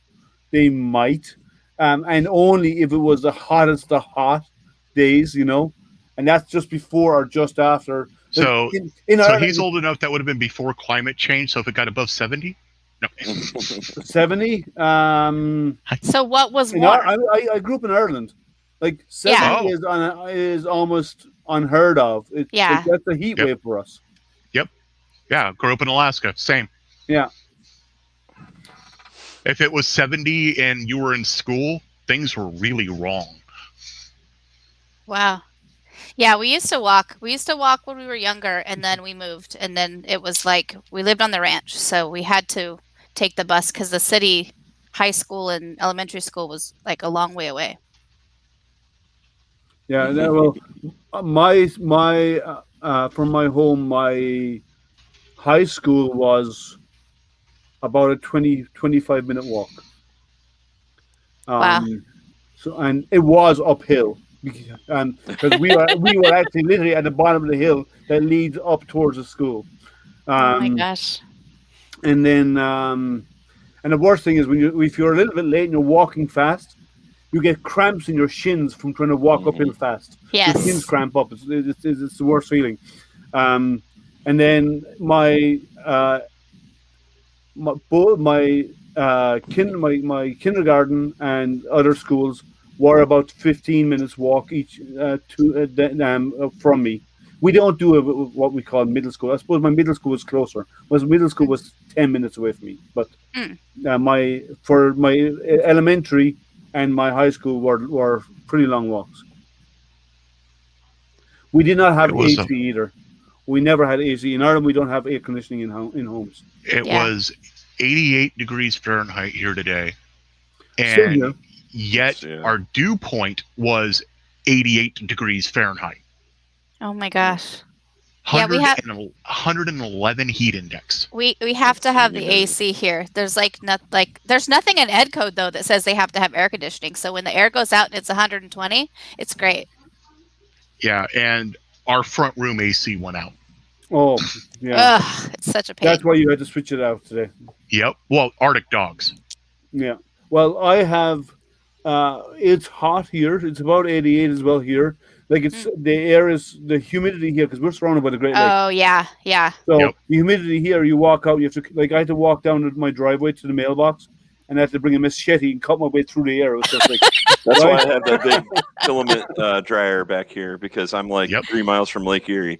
Oh So my yeah. gosh. Where exactly are you? Greg, you going to be? I'm at Murph? in Toledo area. Yeah, I'll be at Oh, Murph. okay, you talked to me. Okay. Okay, good. Yeah. I'm going to Yeah, bring my drone bag with me. Oh, wait, you're coming? Yep. Oh, sweet. I know Chris is going to be there too. So. Yep. And I'll be there. Dan, and are you going, And if there- Liam? No, I No, won't be he's able to not. make it this year. No. And if there's too many people in the building for me because I'm up of to here with work. Yeah. if there's too many people in the building, I'll just be hanging out in the van. Yeah. Well, I'm going to have a table, so you can hang out at my table. I got a if you want. table as well.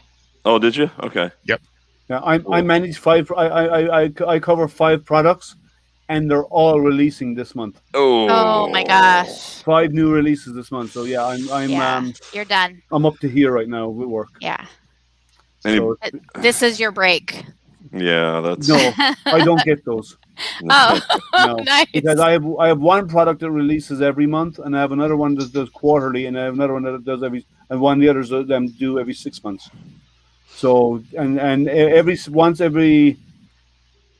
6 months, you get them all releasing at once, and then you get some of them releasing, and you get all of them, and you get some of them, so it doesn't let up. So yeah, and because they're some by product group, and the product group decided let's make a big splash and release every product together. Yay. So yeah, The American dream. yeah. So I'm taking yeah, off like and, the big splash is drowning me. So.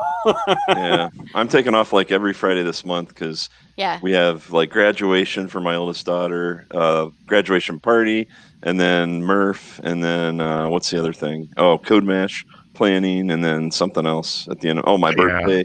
So I don't know. It's crazy. Everybody's all birthdays my are coming all my up. events, thankfully, except for the dog shows and Murph, they're all online. So That's nice. Oh, Yeah. good. I'll be sitting. My boss no longer wants us doing our events from home, so now I have to sit in my queue at work while I'm doing things like the Scamathon and the Microsoft Management Summit and all that stuff. Scamathon? That sounds like Yes. torture. Oh, Your man. management summit sounds great. Yeah. Well, Zolan, I'm gonna have to bring my couple of my drones so we can fly together. And Oh, Chris, you've got a couple too, don't you? No, I just have the one. Just the one, yeah. Just the one. Yeah. Well, we should. Did you get a Has hotel? Did you anybody guys get checked to hotels? see what the FAA regulations are at the event? Not yet. But, Just don't get caught. you know, it's Goshen. It There's takes- a bunch of it- Amish. I don't think they It have any takes planes. one around. person to complain. Yeah, True. That's true. Yeah. that's Where is why it at again? that's why I'm building the droid so I can keep it on the Goshen, ground. Indiana. From From what I remember, the only thing there is like a lot of farms and horse carriages and Amish buggies. So just driving around that okay, as area. long as you're not near an airport, you should be okay. Wait, where is yeah. this event? It's in Is it- Goshen, Indiana. Oh, okay. Yeah, I'm opening up before you fly now. I got the address. Yeah, I should check. 17746. Yep. Well, if it's in the middle of nowhere, you should be okay then. Chances are, just as long as you're not near an airport. Yeah, if you're within 5 15 miles. miles of an airport or so, you will still have issues. I got my okay. 107, so I could pretty much fly. Depending on the airport, I could fly right next to it. Yeah, You know I what- don't have you my know what's- 107 yet. I need to fix that. What's Yeah. funny is out here, we used to have an airport like maybe 2 blocks from the house, and Mhm. they haven't rezoned it yet. So it's still they still Oh. have the same policies on the books for drones. And I'm like, it's a shopping center with Yeah. a movie theater now. Like, what the heck? Come on, you guys! Like, let's catch up. You're fine as Clear long for as you don't fly takeoff. DJI because they'll block you out on DJI. I but don't- all the other ones. Yeah. Yeah. The So- before you fly app says we're clear for takeoff there. Yeah. Cool. So what are you? 3.42 to the Goshen Municipal Airport. But that's Oh, that's not a bad. Great class that's D. it's a public use aerodrome. Oh, okay. Even So better. it's open. No issue. That sounds like fun. Now if there's more than 500 people, we just have to make sure we don't fly above people. Yeah. Well, So what are you working on, Greg? unless Greg gets hired. No, I don't want to fly a commercial. Oh yeah, he could do the aerials, aerial could. shots Actually, and I could, everything. yeah. Oh man, Yeah. could you imagine though? All three of us with our little indoor quads, we could fly through people's printers. Yeah. Oh man, no. You could Yeah, do just Uh, like drone racing throughout the whole convention Yeah. and cause a bunch of Through chaos. printers. Yep. Not Oh, saying funny. that wouldn't be good publicity or anything, right? Like this And we little guy might be right able here. to Tim. We could bring Yeah. and I've got mine that's almost exactly the same. And Yeah. and I'm pretty sure we could talk Tim to bring his. Oh yeah, that's right. He built one. Well, he's got a ZMR, I think, a ZMR 250 that he Tim built, but I don't Tim know what else Hoogland? he has.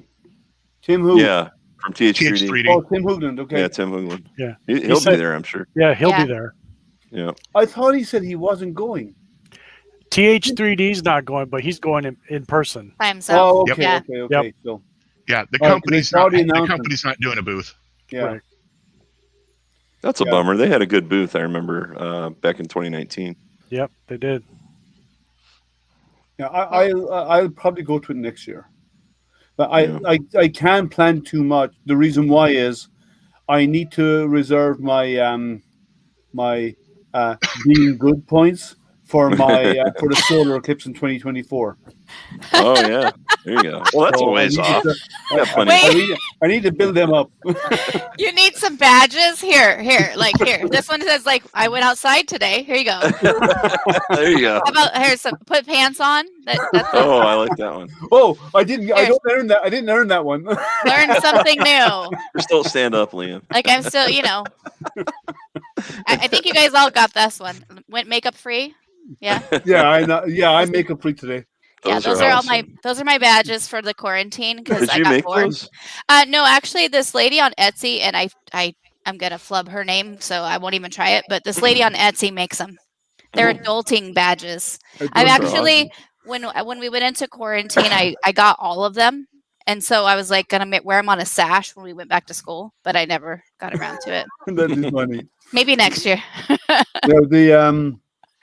Yeah, so there's 2 eclipses coming up. Yes. There's actually one.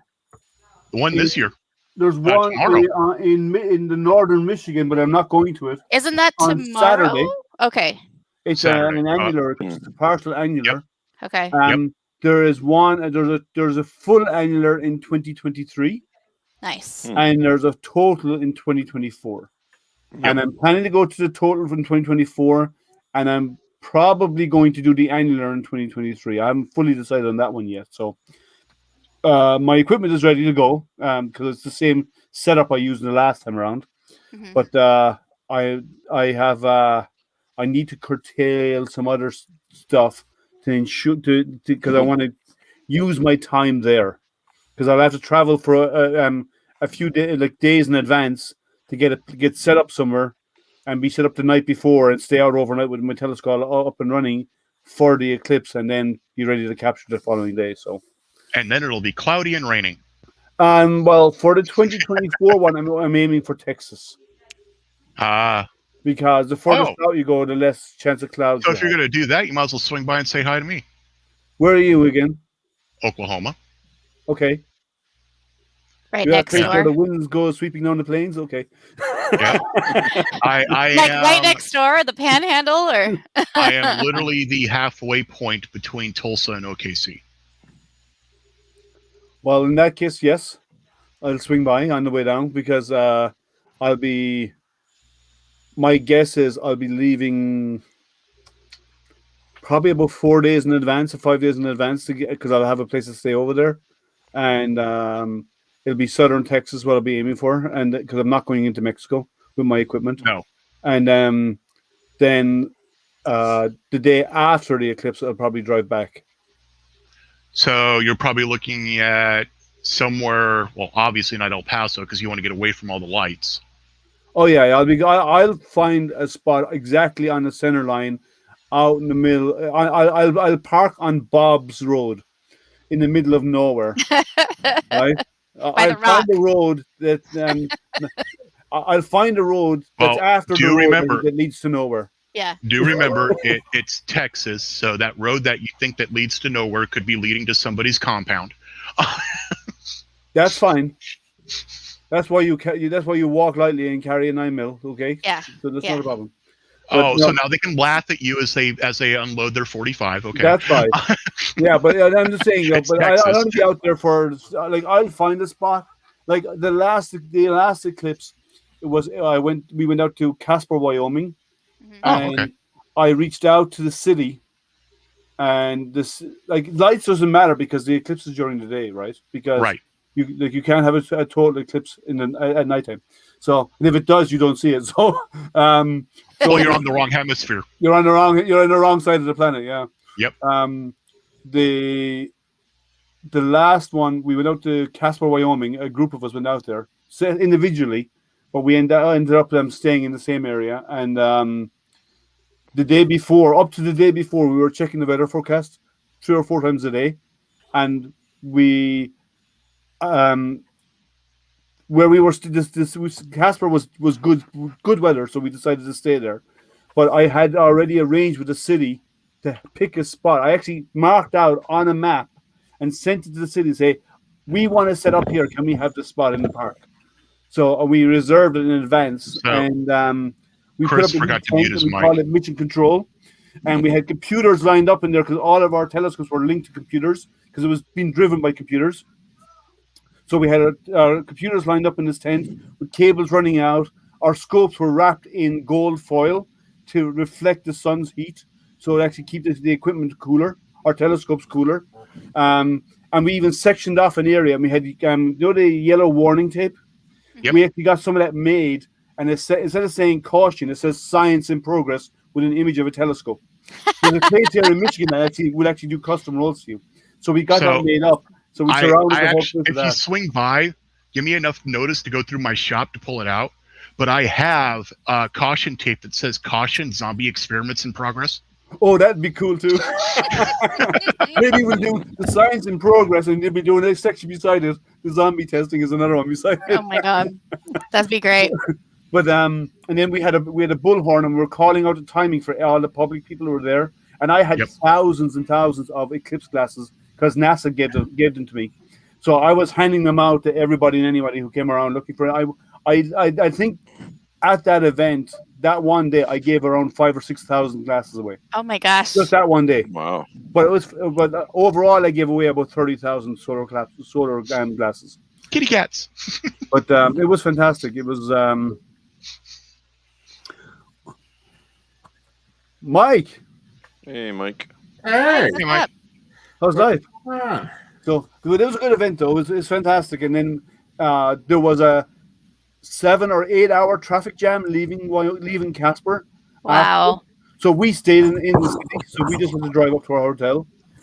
We packed up when most of the people started thinning out. But people were stuck in traffic jams on all the freeways and every highway in and out for 7 or 8 hours to try and get out of there.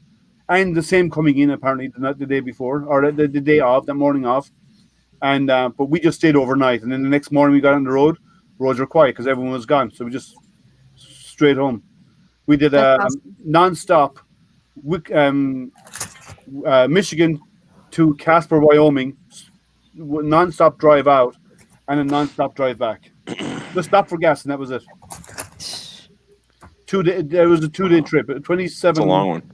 Yeah, was it 38, 40 hours? Something like that? Oh, I could not do that. Yeah, I we think just did 18's nonstop. about my record. Yeah, I know Zolan can do those road trips. 18 hours is my max. What No, was that? 7 days. Oh my gosh! Did you stop at all? We stopped to sleep in the van. Oh, okay, yeah. Like We didn't stop at all. We drove to North Carolina in like 3 days once, and But I was like we were- done. I think the last leg of the trip we did a 21 hours. Whew. I don't know. It was like 15 hours when I drove out to the Midwest Rap Festival last time, and 17 hours on the way back. Where was that? Where were you driving from? Oh, Connecticut. Oh, okay. Wow. The besides that one, the other longest drive I ever did, before, like the Michigan to Casper, was Frankfurt to Warsaw in one trip, and that's a Oh my 24-hour gosh. drive. So Murph is going to be a 13-hour, 5-minute drive for me. Oh, that's a little bit shorter. It's not Yeah. too like- bad. 2 hours Yeah. and 20 minutes for me. I don't even know what it is for me. I'm guessing what it's about a Probably 4 about or 5 3. hour trip. Well, where are you at? You're north of Detroit, right? I'm just slightly north of Detroit. So it's about a 4.5 hour trip, Yeah. maybe 5 hours. And See, and that's I'm not that's leaving until reasonable. after work on Friday. Ooh. So you'll get there for Saturday morning for Saturday then. Yep. Yeah, I'm gonna leave my house at like 7 a.m. on Saturday. So I don't think it opens till 10. So Yeah, I don't know. As I said, I won't be at this year's one anyway, but I'm saving up my brownie points for the 2 eclipses, the annular and the total eclipses coming up, 2023 and 2024. They're not that far away. It's only 2 No. years out for the I know. annular, and there's an annular actually on the 12th on Saturday. There's an annular really? coming up here in Michigan. In northern Michigan, it's partial annular. You need to be in Russia to see the full annular eclipse. It's what, like 5 a.m.? No, 6 a.m. Something like that. Just at sunrise, yeah. Just at Yeah. sunrise, yeah. 5:15 or something like that. Yeah. I'll But be asleep. we'll only see partial here in Michigan. So we'll see a partial down here. There'll be almost full, like a partial annular. It won't be the full discover, but it'll be most of it in northern Michigan. If you way up in the UP, and then in places like Moscow, they'll see the full annular eclipse. Yeah, I try my best not to stare at the sun. You don't. Well, you don't without filters, because if you do, you go blind. But I have all the equipment for that, you know. I have a telescope without any filters on it added to it. It's designed to look at the sun. That's all it does. You can't look at anything else with it. It's only for the sun. It's called a hydrogen alpha telescope. It only allows the light from excited hydrogen gas to pass through the telescope. Everything else is blocked by the telescope itself. So do you ever see images of like solar flares, prominences on the sun, your big loops? A hydrogen alpha scope is designed. That's what it shows you.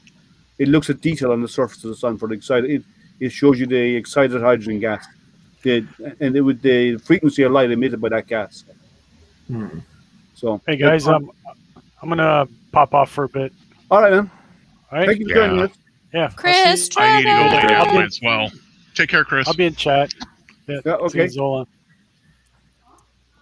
Yeah, I need to go lay down myself. So, Oh, okay. He's on. Greg, I'll also be bringing the Speedy B adapter I got. oh, sweet. Yeah, we'll have to chat in your Discord and sync up on some of the details. Logistic. I'll catch up with you there. So Yeah, for the you all take care. Okay, take care. See you later. Bye, Salam. I'm assuming anyone who's got a booth will get in an hour or so before everybody else, because you could set I up would the think big so, time but booth, an hour and a half.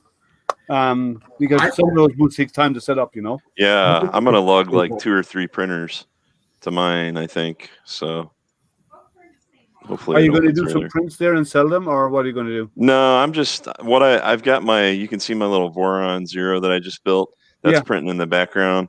So I just did a build series on that one, and I'm probably just gonna hand out a bunch of stuff. Like my youngest daughter, she's 14, and she designs stuff. So I'm gonna laser cut a bunch of handouts, just free stuff, handing out free stuff. I've got my Greg's Maker Corner stickers, so I'm gonna have those. But I'm just there for the fun, not trying to really sell anything. But I'll probably have one of the Core XYs behind me, the really big one, and then which I also have a build series on, and then the little Voron. So at least I'm totally winging it. Well, Hey, sometimes that's the best way to do it, though. yeah. You know, It depends what you're doing, like what your goal is. If your goal is to Yeah. sell something, you have to go all planned and all this kind of Yep. stuff. If you're just gonna as a demonstration and to try and spread word, then Yep. yeah, wing it as well.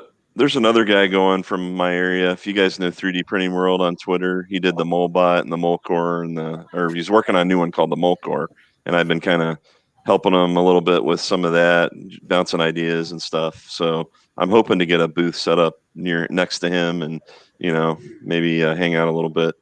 But he's going to unveil that hopefully at Murph. I don't know. I probably shouldn't have said that. But anyway, yeah, that may have been a secret. So delete that. Spoiler alert. You've heard it here, folks. Exclusively only Yeah. on Astro. Now, there's 13 people who heard that, because there's 9 watching and there's 4 of us. Oh, you know how it Yeah. multiplies. You know how those things Well, multiply. I average about 2,000 hours of viewing per month. Right? Hashtag That's just a lot. kidding. So Hashtag that's just like, kidding. they don't all like and subscribe, but about 2,000 hours of watching happens on my channel. Oh every yeah, I week. haven't liked Yeah. your thing So- today. Sorry. I should. Yeah, I should. I guess like, I subscribe, should. ring that bell if you haven't done it already. Oh yeah. All right, there we go. So Yeah, the fun thing about it is the amount of hours is kind of it's amazing that when you're talking with companies and they say how many subscribers you have and you tell them and they kind of look at it and they say, and I'll say, oh yeah, and here's my view hours, and they kind of go, Yeah, that's much better than what we were expecting. yeah. It's like quantity over or quality Yeah. over quantity, guys. Come on, like Yeah, Really is. I get a good following, and when I do live stuff, the people seem to jump on. Like on my last live stream, which is the resin printer I unboxed, I had 50 people on the stream at the time, Yeah. live watching. Right, it was cool. It was That was like in good. the morning. It was in the morning, right? That was like yeah, Saturday. I always do Yeah, my live unboxing on the Saturday yeah. morning. That was awesome. Actually, I I- might have one this Saturday morning as well. Oh, Llama's here. The stream just went. Oh, Right. oh, oh, Oh, no. I gotta go. I gotta there go. we Sorry, go. I'm out. I'm Hey, out. Llama. Hey, Llama. So yeah, but you can come in and join if you want, Llama. Yeah, they Don't can worry, be we won't medical use you takeover. too much. Yeah, I want to see Llama's new CNC machine that he's building. Right? I Matt keep probably hearing did fall about it, asleep. but yeah. Matt fell asleep. He is not going to join us. Oh man, well it's late. It's what, like 3 a.m. probably, something It's like that. late for him. What is it? What are they? 9, 10 hours? No, 9 hours ahead. 2 a.m. Yeah, Yeah. yeah. They're 5 hours ahead. Hmm. Bye. You leaving already? He's out. He's like, deuces. I'm out, guys. Sorry. Touches and then he goes, bye. He didn't even like the. He didn't even like the video. He's just like, bye. He might have thumbs downed it. In fact, Yeah, it's almost 2 a.m. I think we got one thumbs down now, so that's not good. Really? That was Llama. You give me a thumbs down, Llama. That means that's it. I'm going to pay a visit to all of you. Every single one of your videos. Thumbs Every down. video. one of them. Every Look, video. it's an engagement, right? It's good for the metrics. Right, That's right. exactly. It Yeah. should count. It Well, should count. I do watch some of your garage streams. I don't watch them real time sometimes, but I jumped on the last one. But it's your internet in that garage. You need to put an internet connection in there, a Wi-Fi connection.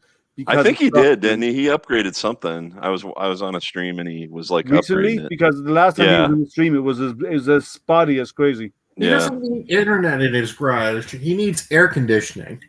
Well, he needs internet there first because he often does streams out there when he's doing Priorities. CNC. You don't wanna watch Llama's- The priority would be the air conditioning. Yeah. Sweaty Just llama, don't die it's not first. something Don't you die wanna watch. first. Dying is not good on stream. That doesn't get you the ratings. Well, I don't know. Actually, it would. It gets you huge ratings. Yeah. I can't. I Oh, can't. I can't. Oh, I was outside. I was outside for one thing. I have my resin printer in my garage. I don't resin print in the house, and I'm telling you, it's like I told you how hot it is, and like imagine this what it's like in the garage.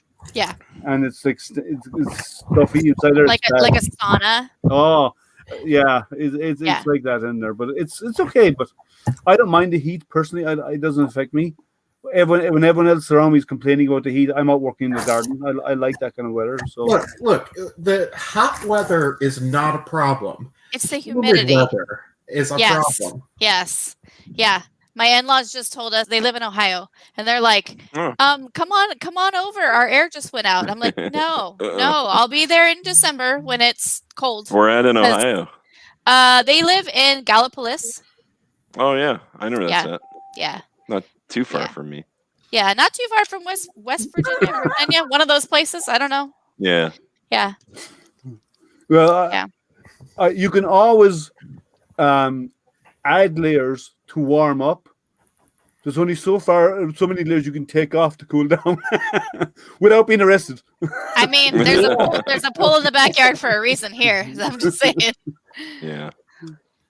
So no, but I like the heat. Yeah. I love it when it's 70 degrees. When it's below 70, I put on a jacket. I'm cold. Mm. No, you see, what you need to do is you need to put on weight. That way you have You haven't seen. gotta You get my haven't met printer. me in person, right? We've got layers. I Okay, you don't gotta have need layers. to put on weight. It's all about being able to ripple, you know? So most of us hibernated for the past 13 months or so. So Yeah, but I find, so I like it when it's really hot. and I don't mind the humidity so much. Even if it's really sticky, it doesn't bother me so much. The cold is what bugs me in a big way. You're And insane. I'm from Ireland. But is that because you grew up in the cold or Well, no? well, no. I think it's because I spent a couple of years in Singapore, which is always hot and humid, and I got acclimatized Okay. to that. And now getting used to the cold, I just can't do it. Yeah. Whereas when it's hot and sticky here in the summer, like that's like every day for me in Singapore, so I'm fine with it. Look, I'll take snow every day over like 90% humidity, oppressive heat, where you walk outside and you're just sticky and no. I just want it in the middle. I want the middle. I don't want the snow at all, and I don't want it to be like Death Valley. Can I just get it in the middle? That's all. No, I'm fine with being hot. I like it being hot. I like the heat. I don't mind the humidity so much. Yeah, you perspire like crazy, but that doesn't bother me so much. You know, that's what showers were invented for. So you come in home, you shower off, and you're done, right? So that doesn't affect me. The cold, that's a problem. That's a real problem for me. I don't like going out, and I have to snow blow because in Michigan we get lots of snow. Mm-hmm. So we would never find you on like Naked and Afraid, right? That would never be a thing. Not unless they want to destroy their ratings. I've never seen that show. I've heard about it. Oh my gosh, it's so good. It's so like not it's real. It's abstract reality. It's not real reality. I've never seen the show. I don't have some gems like Ancient Aliens and other nonsense. No, I don't watch that crap either. It's funny. Yeah, see, Ethan agrees with me. Good man. Yeah. But like I don't watch TV, as I said, because I've never seen that show. I don't watch normal TV. If I want to watch something, I'll stream exactly what I want to see. So I don't get ads. I don't have any. What's normal TV though? Like real interesting stuff. Like if I want to watch a movie, I'll stream it. If I want to watch a specific show, I'll stream it. So which is rare for me, but if I do. Yeah. Do you put on your eye patch and then like go to town? Are you a pirate now? You are. I'm just asking, or do you have like 15 different subscriptions? Hulu Plus, Disney Plus, NBC, CBS All Access. No, I have Netflix. I have Amazon because I'm a Prime member. I have so you get like Sharknado and stuff like that. I don't watch that crap. I love those B movies on Amazon Prime. I love those movies because they're just so out there. It's like I get to get out of my head. I'm a deep thinker. I know. I don't watch this. I watch that ridiculous stuff. I have Netflix, and we have so we got two streaming services you're paying for so far. What else? It's cheaper than having TV. Yeah. Well, do you have HBO Go? No. I've got that through my AT&T. Pandora. Yeah. No. What do you got for what do you pay for as far as streaming stuff? I just told you. I have Netflix. I have YouTube. Netflix and Amazon, right? Amazon. Yeah. Okay. Oh, not YouTube. Netflix, Amazon. And what's the other one? I can't remember them. They're around a long time. Discovery Plus. No, I don't have any of those. No. Hulu. Do you have like the VPN? Oh, so you got three. So do you have like the VPN so you can like go to other countries where like Netflix or Hulu has the distribution agreements? Yes. Okay. So you kind of put on your eye patch, but not like hard. Well, no, I not full YAR. I'm just. Do you need to borrow my crown? Just saying. But see, I'm paying. No, I don't need it. No, I'll print a patch just for Mike. I have a resin printer. I can do a patch. You got a pirate. So, I mean, and that's actually not. Oh, look at that! I love it. Guy who like that's the fisherman, like Gordon's fish. This is Ahab. This is Captain Ahab from Ahab's Adventures. Well, the only Ahab I remember is from Moby Dick. So. Yeah, it's a Captain Ahab. He's a wooden pirate. He travels all around the world. Call me Ishmael. The best line of any book ever. That is one of the greatest opening lines of any book ever. You have read it, right? I read it in high school. Are you asking or are you telling? I'm asking. You haven't It's a read great Moby book. Dick? It's a classic. You know, okay, so they You're a had teacher. all these books that were called I don't- illustrated classics, and they were like illustrated and condensed versions of the real book. No, I read. Oh, I even that's read like the the Cliff original, the old English version of the Count of Monte Cristo in Old English. Oh, wow. Because it was first converted from French to Old English and then later to modern English. So Like- I read it in Old English. I read the modern We English never version. we never had to read that. The closest thing we had to read to that was like Canterbury Tales or like Yeah, Geoffrey like that. Chaucer. Yeah, but I read stuff that would probably not be allowed in other countries. That's what I used to read in high school because I was Like bored. Fahrenheit 451. Yes, like My like son read Brave that New last year. World, Brave New World, like Yeah. just stuff like that. That just 1980, you know, George 1984, Orwell, 1984. Sorry, I like that, all that stuff. you know, too. like George Orwell, like sci-fi stuff. I never read. I And- did not like to read. I used to like I like Shakespeare. Yeah. Mhm.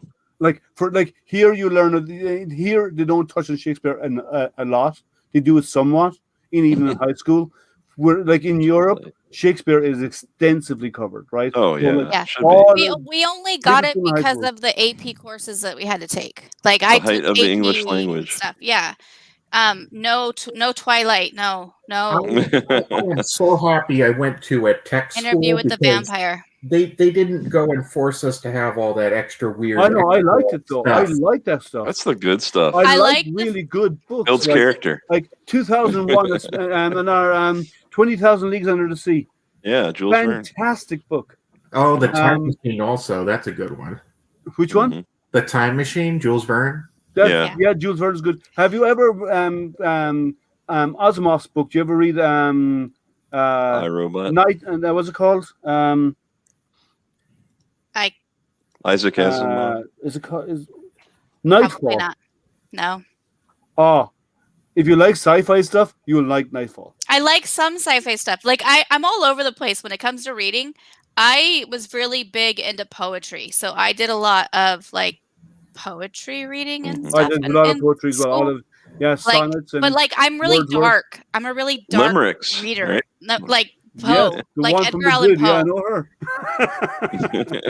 Like anything by Edgar Allan Poe, I'm down. Yeah, Oh, Poe's yeah. good. That's my The Raven, right? Yeah, that's a very famous one of one, his The famous Raven. Yeah. Yeah. Or yeah. no, I grew up like with all these classics. I grew up reading all these classics, and I like that kind of stuff. But like I can still recite some of Wordsworth. You know, Oh, yeah. it's still in my head. It'll never go anywhere. Mhm. I still Robert Frost was one of my favorites too. Robert Yeah. Frost. Actually, I met his granddaughter. I Wow. was at a planetarium show. I was doing the planetarium show, and we used Robert Frost, one of his poems, as for the intro and exit because it's being recited right as part of our planetarium Was show. it like The Road Not Taken? Like the You're most exactly famous The poem. Road Not That's my Taken. favorite poem of all time Yeah? of everything. And Mhm. after the show was over, one of the she was fairly young. She's in her late 20s, early 30s, I'd say. And she came up and she said hi, and she said, "Who came up with the idea of using this poem at the beginning?" And I told her, and she said, "He's my great grandfather." Wow. And that was like I actually met a relative of it. cool. But we use it. You use that on all of our planetarium shows because it's really, some of it's really nice. Like a walk through the woods on a snowy winter day and all these kind of stuff. You know, they're really good opening lines when you're doing the winter sky. Like stopping by woods on a snowy evening? Yes, sorry, yeah, just right. But these are they are really good openings, right? For a winter star party because he talks about. That's cool. Yeah. So yeah, and I actually met her there. It was kind of cool. That's awesome. Yeah, How no, long ago was that? Sorry. How long ago was that? Any Any idea? 2 years ago. Oh, so it's recent. That's cool. Oh yeah, fairly recent. Yeah. But she was so nice about it. And she was really excited that she actually heard us. as part of it. She thought it was really cool. But let's say people cannot appreciate Shakespeare as. Yeah, I've heard that about Shakespeare. A lot of sort of hidden meanings in the text. Yeah, big well, time. There is an awful lot, but it's In still. anything, yeah. But that's the type of stuff I grew up on. So, but you need Mhm. you should look up Asimov's book Nightfall. It's about an alien race that lives in a multi-star solar system.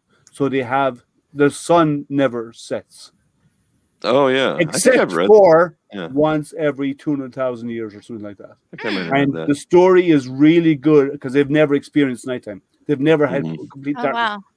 And it's a really, really interesting about the effects on people and how they found out about the history of stuff. And it's a good read if you like sci-fi and you you're into astronomy and stuff. It's nice. Like I deem it like they're a planet inside in a globular star system. So there's a planet orbiting a star in a globular. So they have multiple suns around it, and so they get but they never really have sunset because of this. But it's kind of an interesting story. It was well put together. Actually, Elon Musk loves Asimov stuff as well. He does. But this is a really good story. I really like it. I'll have to check it out. Yeah. Yeah, there's a lot of classics that I didn't read. I was whoa, that was the dog. Sorry. I was forced to like read a bunch of stuff in school that I didn't like, and so it kind of turned me off to reading a lot. And so I would only read what I wanted to read. And oh, thanks, Ethan's dad, Marcus. I think that every school does that. Yeah. We're trying to make changes and make things more personal and authentic, but change takes time because traditionally this is the way we've done things, and we've learned a lot during the pandemic that it's so hopefully much it'll better change nowadays in general because you can do your own self-directed learning with the power to some of extent. Google, Yeah, with the power of using YouTube, with Wikipedia, with all of these really high-quality resources that you have access to. Well, now you cannot say Wikipedia is high quality because Wikipedia can be changed by anybody. And I have seen people put wrong. Oh, I did it on I did it on purpose to prove a point to my students once. Yeah. Well, there are people who intentionally deface it, and like all vandals, they should be dealt with swiftly. But it is a high quality resource because of the number of eyes that are on it constantly, and you can look at the error logs or the edit logs, and you can see when they revert all these changes. Within an hour or so of somebody going and futzing with something. I agree. I'd say when you get stuff that's being properly maintained up there, where content has been properly was written really well and has really good references and cross references and so on, you get some really good content. But you do have content out there that is obviously wrong. The same for anything else. When people come out and they come out with statements that are obviously wrong. Well, wait a second. So, I'm willing to bet that the current iteration of Wikipedia has higher quality and better vetted content than the late 90s World Book version of the Encyclopedia Britannica. Encyclopedia Britannica is the absolute worst encyclopedia you can buy. The World Book is so much better. Yeah, I had World Book. I like that one. Yeah, well, I used to read it for fun. You need to be careful. You need to double check what you read out there, and that's just good research anyway, right? You should always double check whatever you read in Wikipedia, because you need to make sure that not only the sources are good, but the content is the same, matches what other people are saying as well, because there is questionable content out there. Yeah, there's questionable content. Anybody can get a book published. Yes, I agree, because I've seen some really trash out there. Yeah. There's like some really good a book that just came out. I don't even have it right here, but it's like a kind of an educator book about the future of education, which we don't know what it's going to look like for our kids, right? But it talks about like the loop between these group of, you know, traditional teachers and or researchers and this group of progressive researchers, and how we can bring those two worlds together, because that's kind of what's happening. Is there's like all of this research, and it's like nobody's having the common threads together so that we can have that, like you know, Built Over Bot said, you know, if you take the history out of Shakespeare, what do you have? You know, if we don't meld some things together in some places, our kids aren't going to be ready for life. Yeah, well, that's why I like sticking to scientific content, because it's cross-validated by multiple groups. Even the people Yeah. who do not agree with you, Yeah. they check your work, Yeah, and if peer they can reviewed. prove you wrong, that's what they want to do, right? If they don't yeah. prove you wrong, then your idea is accepted. That Yeah. and I love the black and white. scientific method of getting. It's not black and white, but it's as right as we know it today. And Yeah. until we can prove different, Yeah. it's just the accepted truth until someone can say that's wrong and here's a reason why, and they can support their idea. Yeah, Like- I was watching a thing on Netflix. I think it was Netflix recently about black holes and how they had like used all these telescopes. Tell me, Event Horizon or something. That's the Earth Telescope project. Yeah, That was crazy. hole I project. was like, "What? This is amazing! Like, Yeah. this is so cool just to look at that stuff." You know? They use was it 8 telescopes? Yeah. And what they did was, because they were positioned in different parts of Earth, and the way they were set up, they were cross-linked, and everything was done at the exact same time. It acted like a telescope the size of our planet. Yeah, that was amazing. It's an awful lot of effort to look at something that you can't see.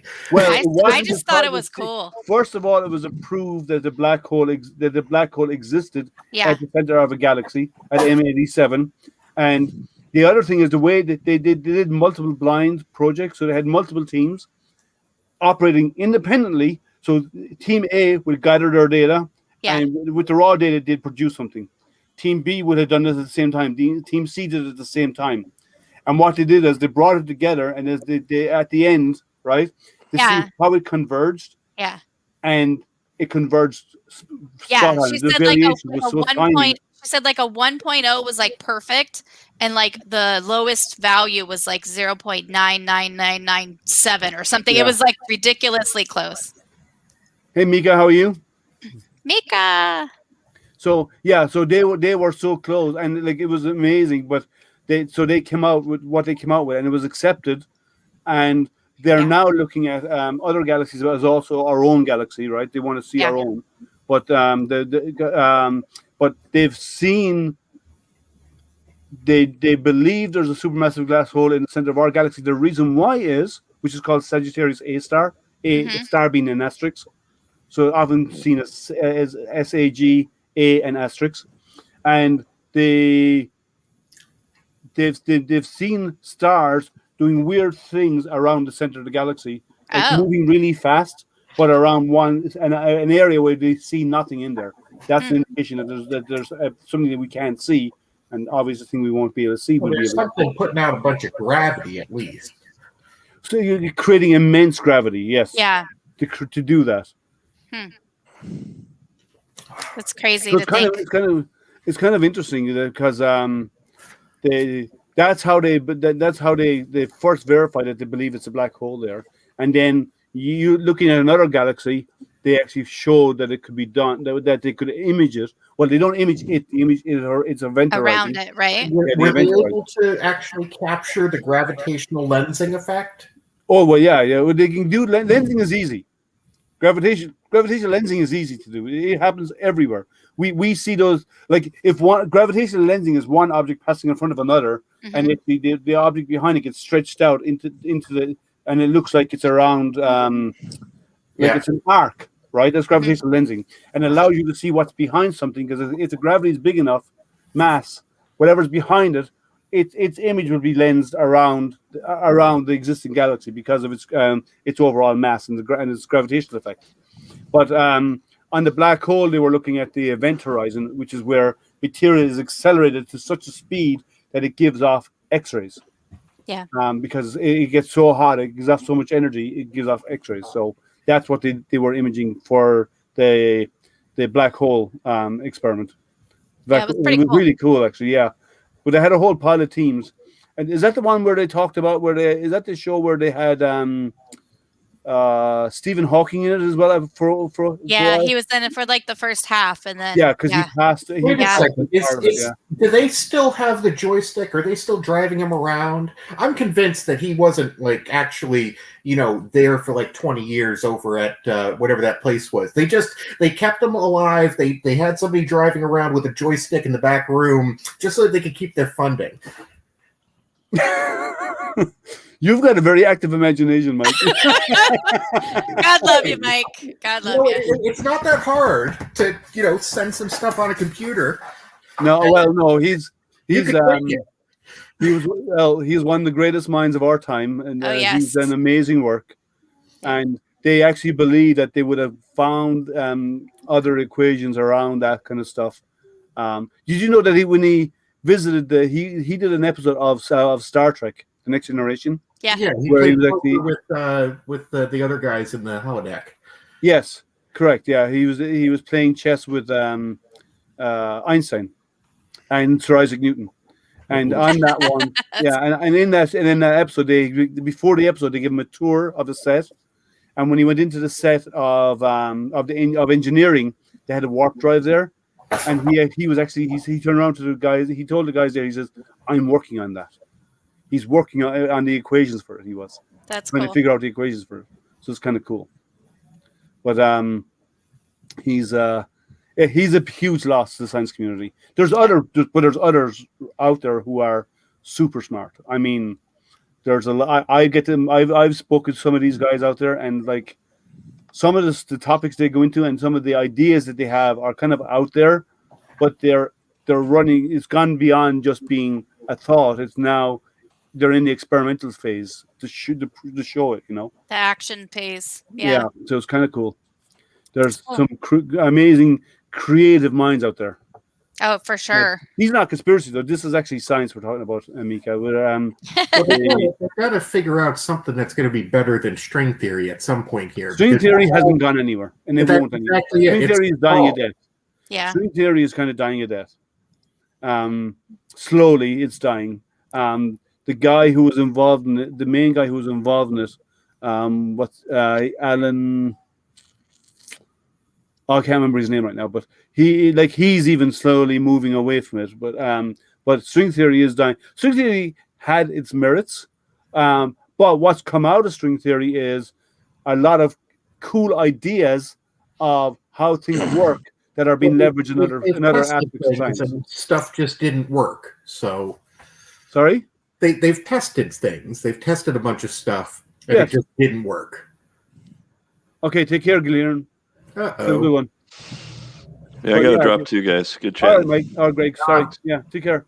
Peace out. But it's kind of cool, though, that they got some cool ideas out of it that they can leverage in other areas of science to explore ideas and they leverage that the experimentation that was used for other areas. So it wasn't a waste. It just wasn't going anywhere. But some of the thought processes and some of the ideas they came up with are being leveraged elsewhere. So I think it's that idea, like better, you do better, right? Like now that didn't quite work out exactly, but you could use other pieces of it to keep going. And that's what's happening. They're reusing parts of the planned experimentation and some of the theories to explain some other stuff. Yeah. And to help with some other areas. And it's helping. So there's no, like, I believe, what was his name? What's his name? The guy that invented the light bulb. Edison? Tesla. Yeah. Edison.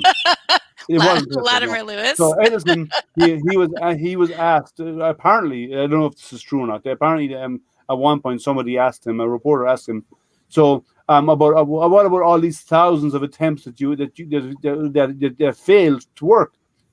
And he says, yeah, but it doesn't matter. All I wanted to do was find the one way that did.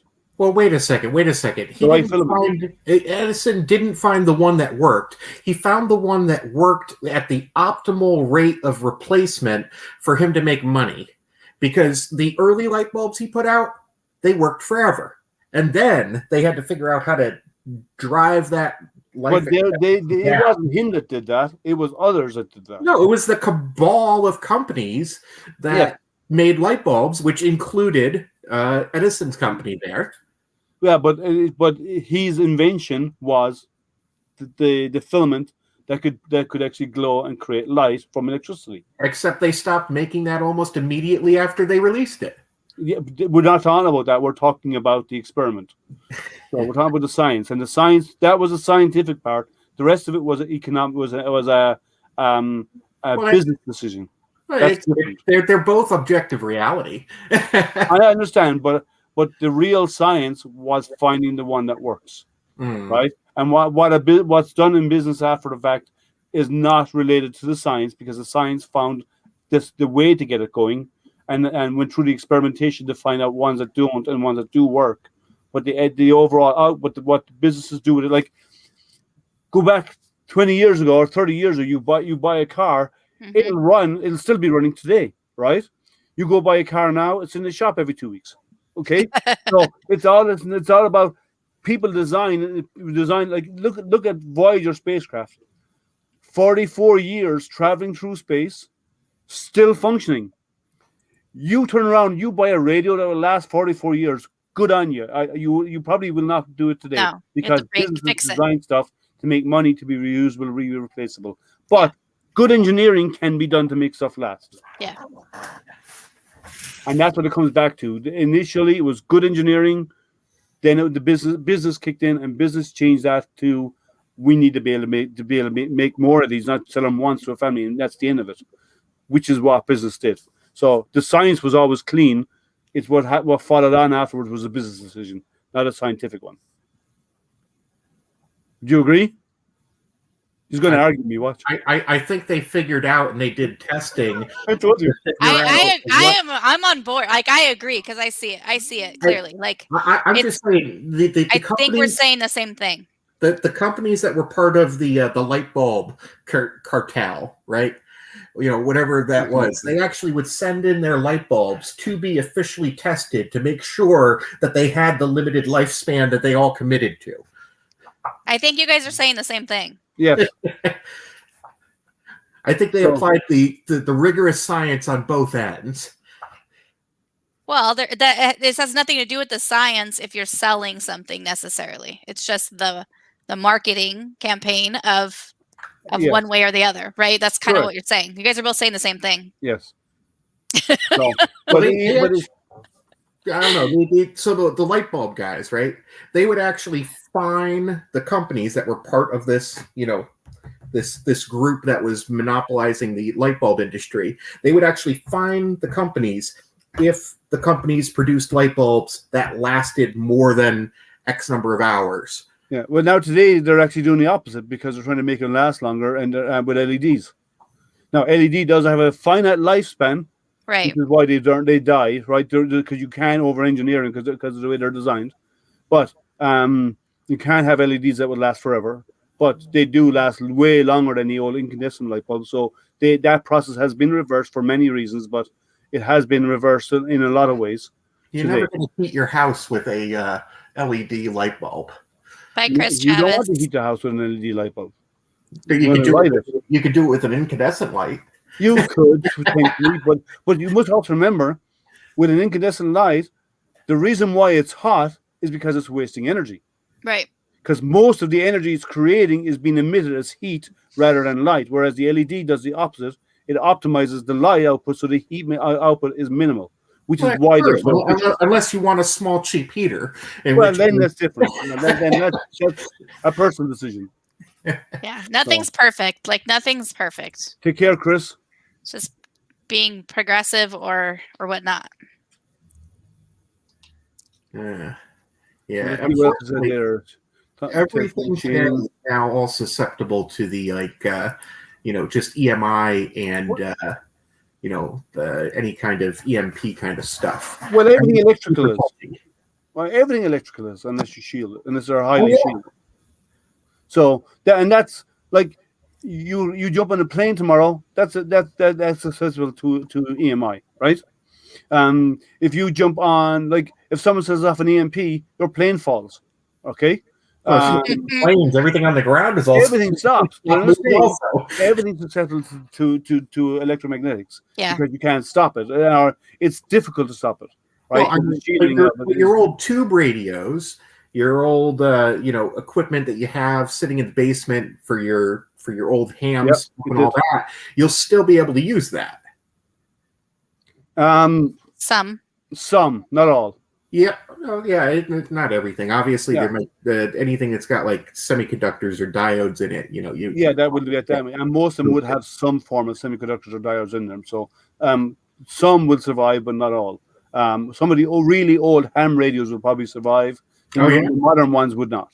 Yeah. And the idea of ham radio, of everybody using ham radio, is as an emergency system when everything else breaks down.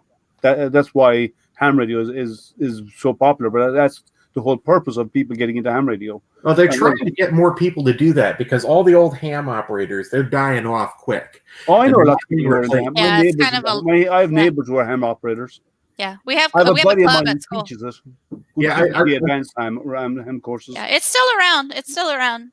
I know lots of people. The problem is that they're not getting enough people to picking it up now. Like the people who are doing ham, they are getting to the age where they're starting to die off. No, I know a lot of younger people who are doing it. Yeah, there's a lot of. We have a club at school, and elementary kids doing it at school.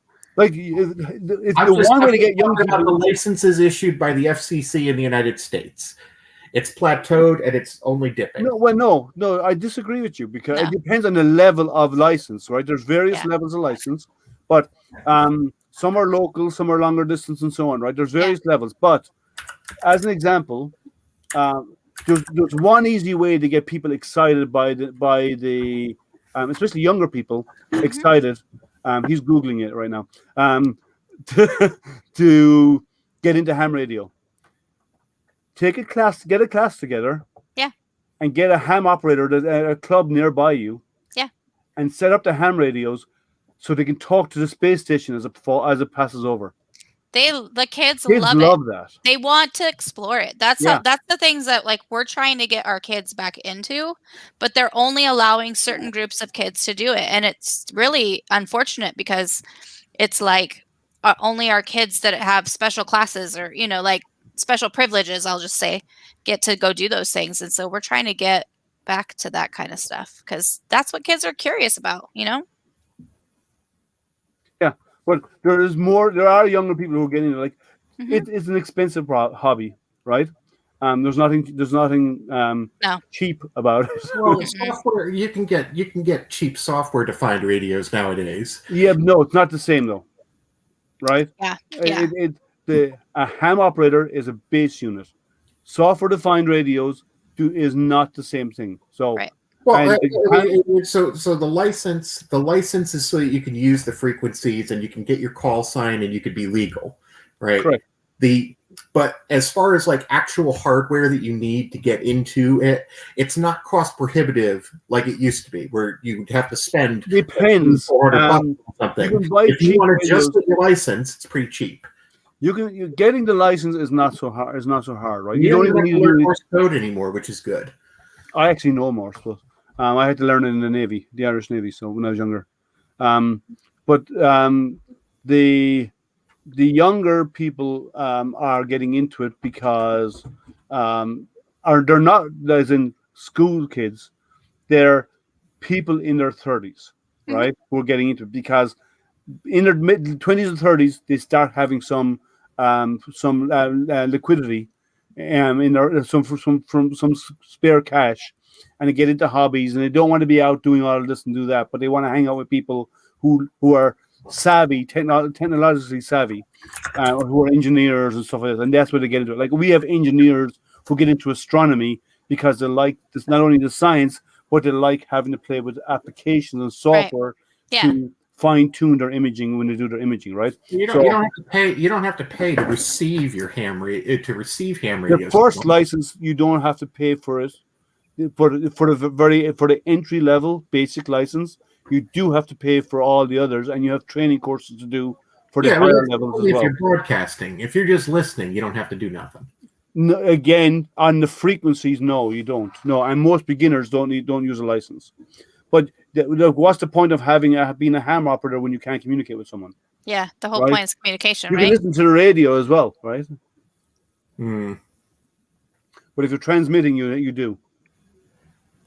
Yeah, I think it goes back to your purpose, right? Like, what are you going to use it for? It just depends on what you want to use it for. Agreed.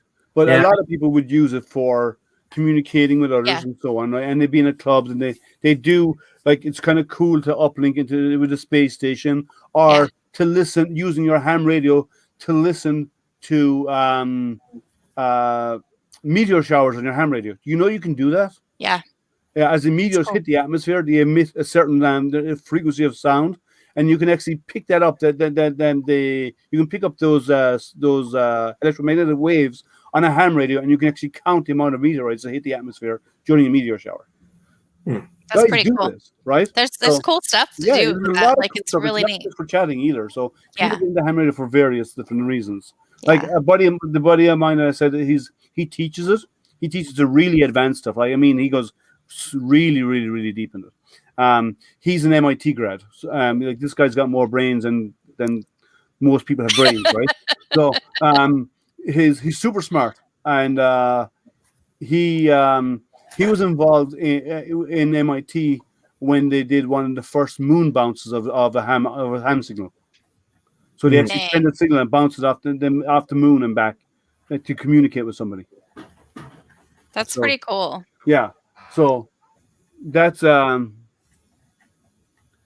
most people dropped out. Yeah, we're down to 4 people. So, but it was good. It was kind of interesting that some people get into that. So people are getting into it, but they're getting into it not at really young ages because it's kind of expensive. But when you reach their late 20s onwards, like, people are starting to get into it at that stage. Or older people. I know people who only got into it in their 50s and 60s. So, yeah, I looked up the numbers. I was mistaken that I thought it was declining. It is just not growing at a rate that is, commensurate with the population. It's not really growing fast, but it's like a 1% growth rate per year, which is like 7,000 licenses a year. But still, for young people, they can't get into that. Oh, Amanda. You can come back in if you want. You're welcome to come back in. So it is still there. It's still, people still get into it. I know lots of people who are into it. I know people who have, like, when I grew up. Her internet went down. Oh no. The best reason to get a ham radio license is if you want to stick it to your HOA and install a gigantic antenna in your yard. Well, you can't, because legally, your HOA can limit the size. I'm sorry. Actually, the FCC has the rules in place that say that you cannot interfere with somebody's ability to transmit and receive on whatever frequencies. And this is one of the reasons why the satellite dish companies are able to mount and. I agree with you to a point, but there is a limitation that your HOA, because putting something like a really large antenna in your backyard would require you building a foundation to support it and stuff. And in doing so, your HOA can object to you building in your environment, in your yard. It depends on what it is. No. If you bring, I live in a HOA. I cannot build my observatory because I cannot. What state are you in? Because I'm in Michigan. I can send you the precedent. I'm in Michigan, but let me finish. I can't build an observatory in my backyard because I'm not allowed to break ground without my HOA's approval, and the city will not give me approval, the permit to do so, without the HOA saying yes, and they will not allow me construct anything under HOA rules in my backyard.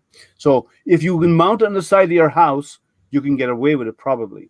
But if you have to construct anything that ends up breaking the surface of the ground and digging into the ground, they can object, and they have and depending on their HOA rules, it'll vary from setup to setup, but they can object and they can stop you building it if it requires constructing something in your yard or in your front or backyard. But if you strap it to your house, you can do it. or if you wire up the inside of your attic space, which a lot of people do, that's fine. But if you're breaking ground, you have to get HOA permission in a lot of cases. If the rules there's some case law for that stuff. But it depends on your state. Yeah, I'm trying to think which. I've explored mine. Trust me, I've explored the aspects of mine. I can't find a way around to get a way to build my observatory. So your observatory, what actually are you trying to build in it? Like what? My telescopes would be mounted in there permanently. Like, and it has to be fully enclosed. It has to be fully enclosed. It'll have to have a slide off or a dome roof on it. It would have to have a pier drilled down and buried down below. And starting the base of the pier needs to be below the frost line. So that's 5 feet down here in Michigan. And that is to mount the telescopes too, so you don't get any vibration? Well, no, not for only vibration, but you have to go below the frost line, because anything above the frost line, when the ground freezes, the ground moves. Yeah. And if you have a pier that moves, you've just thrown all of the alignment of your scope off. So by putting the base of your the pier, the concrete pier, below the frost line, that ground doesn't budge. So therefore, the ground would move around it, and the pier would stay stationary. So there might be a slight flexion in it, but you can quickly adjust those. It's not the whole pier tilting and moving, because it can actually do that when the ground freezes. You'd be surprised how much the ground moves when it freezes. I'm very surprised that you can't just install, because that sounds just like a sonotube kind of a thing. It is a sonotube that's 5 feet down. I have to break ground, and because I have to break ground, I have to get HOA approval to construct something. And my HOA also says you're not allowed to build any outside sheds or anything like that. And they deem this as being an outhouse or a shed. So therefore, I'm not allowed to build it without going through the HOA, and they have said no. So I cannot get around it. And my way to try and get around it was to reach out to see if I could get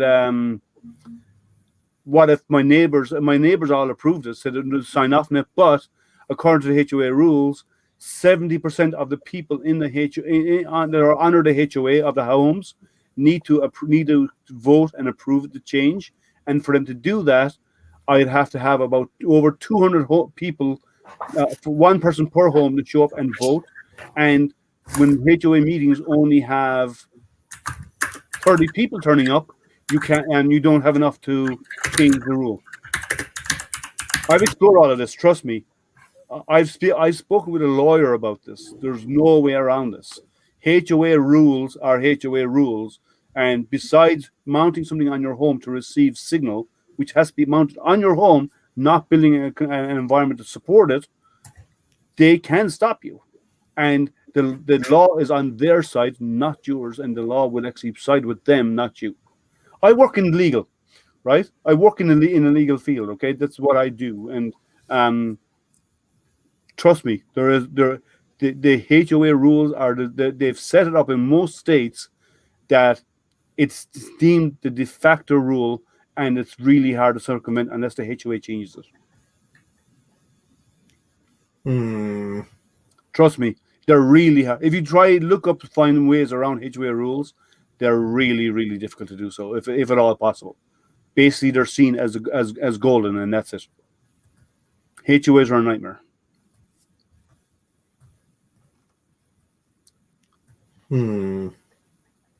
Yeah, I would never want to live in an HOA. Well, I do, so. That is insane. Oh, I'm sorry about that, Amanda. Well, we won't be around here for much longer anyway, because we're coming up on 2 hours 38 minutes. So we'll chat a little bit more, but not much, because I normally do about 2.5, 3 hours. So we're approaching that time now. But yeah, HOA rules are a nightmare. And for somebody who wants to, and I even went to them and said, look, I will open it to the public. People can come over and see and all this kind of stuff. The city was excited about it, but the city said if the HOA approves it, and I can't change the HOA rule. I even went to their meetings and so on. Can't be changed unless it's voted in. I even said, what if I go around and get a petition signed? And they said, no, they need to vote.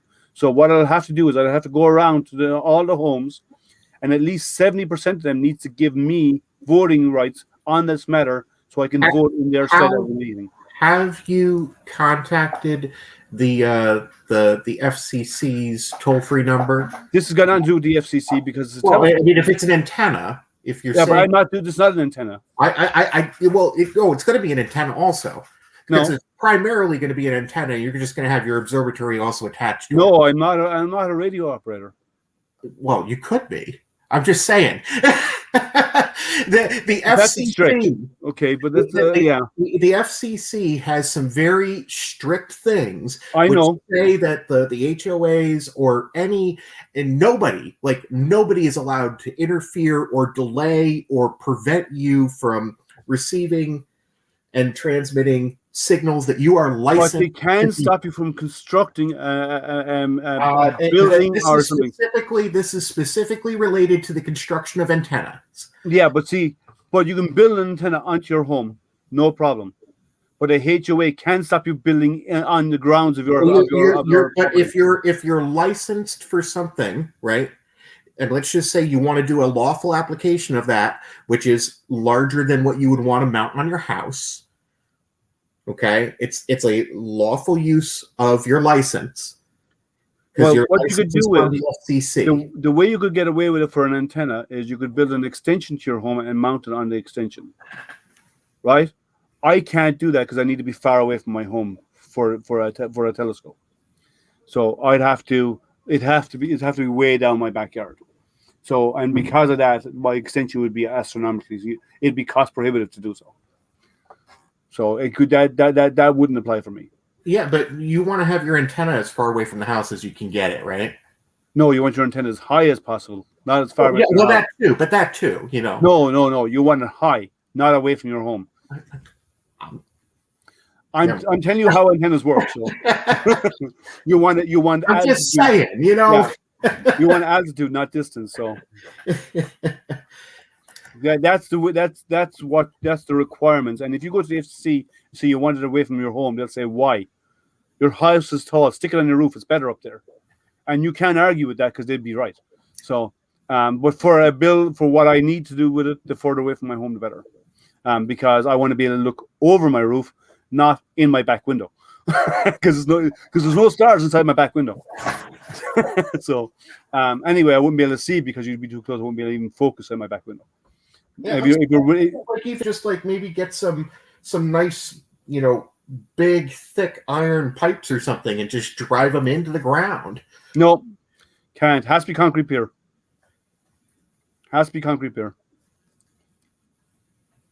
Trust me, I've seen people make them out of various things. I've even seen people build them out of wood piers, and they don't last. They do warp. The temperature affects wood. Will warp wood, right? Concrete pier driven down below the frost line is the only right way to do it. If you're going to do it, you might as well do it right. And that's the right way. All of the professional scopes are built on piers or some sort of mounting like that.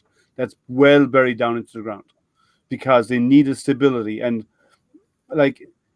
if you had the option to go all the way down to bedrock, that would be the most stable of all. But you don't really need to do it because the cost of that is just ridiculous. But you need to go down to, if you're living in Arizona, you don't have a frost line, so you start your pier 2 feet down and you're fine. Here, I need to go 5 feet deep because of the cold Michigan winters. In Alaska, it's probably 8 or 10 feet deep.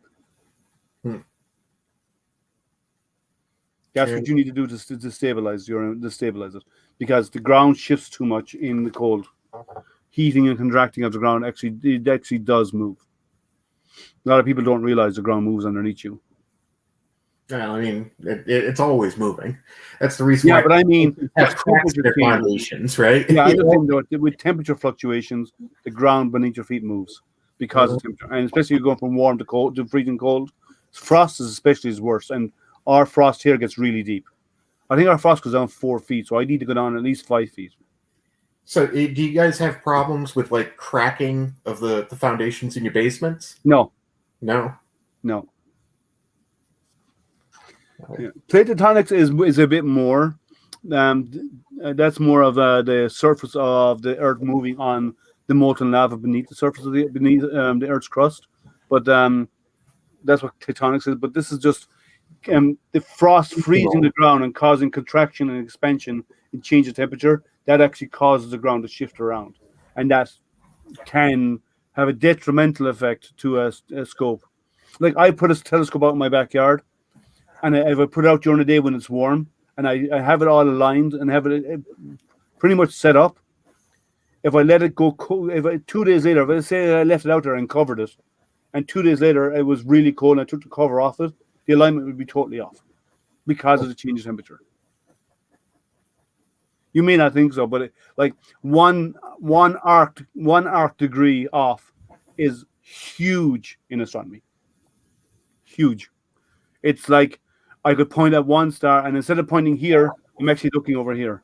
Is there any kind of software that could be used that could compensate for this? You cannot compensate for the shifting of the soil. No,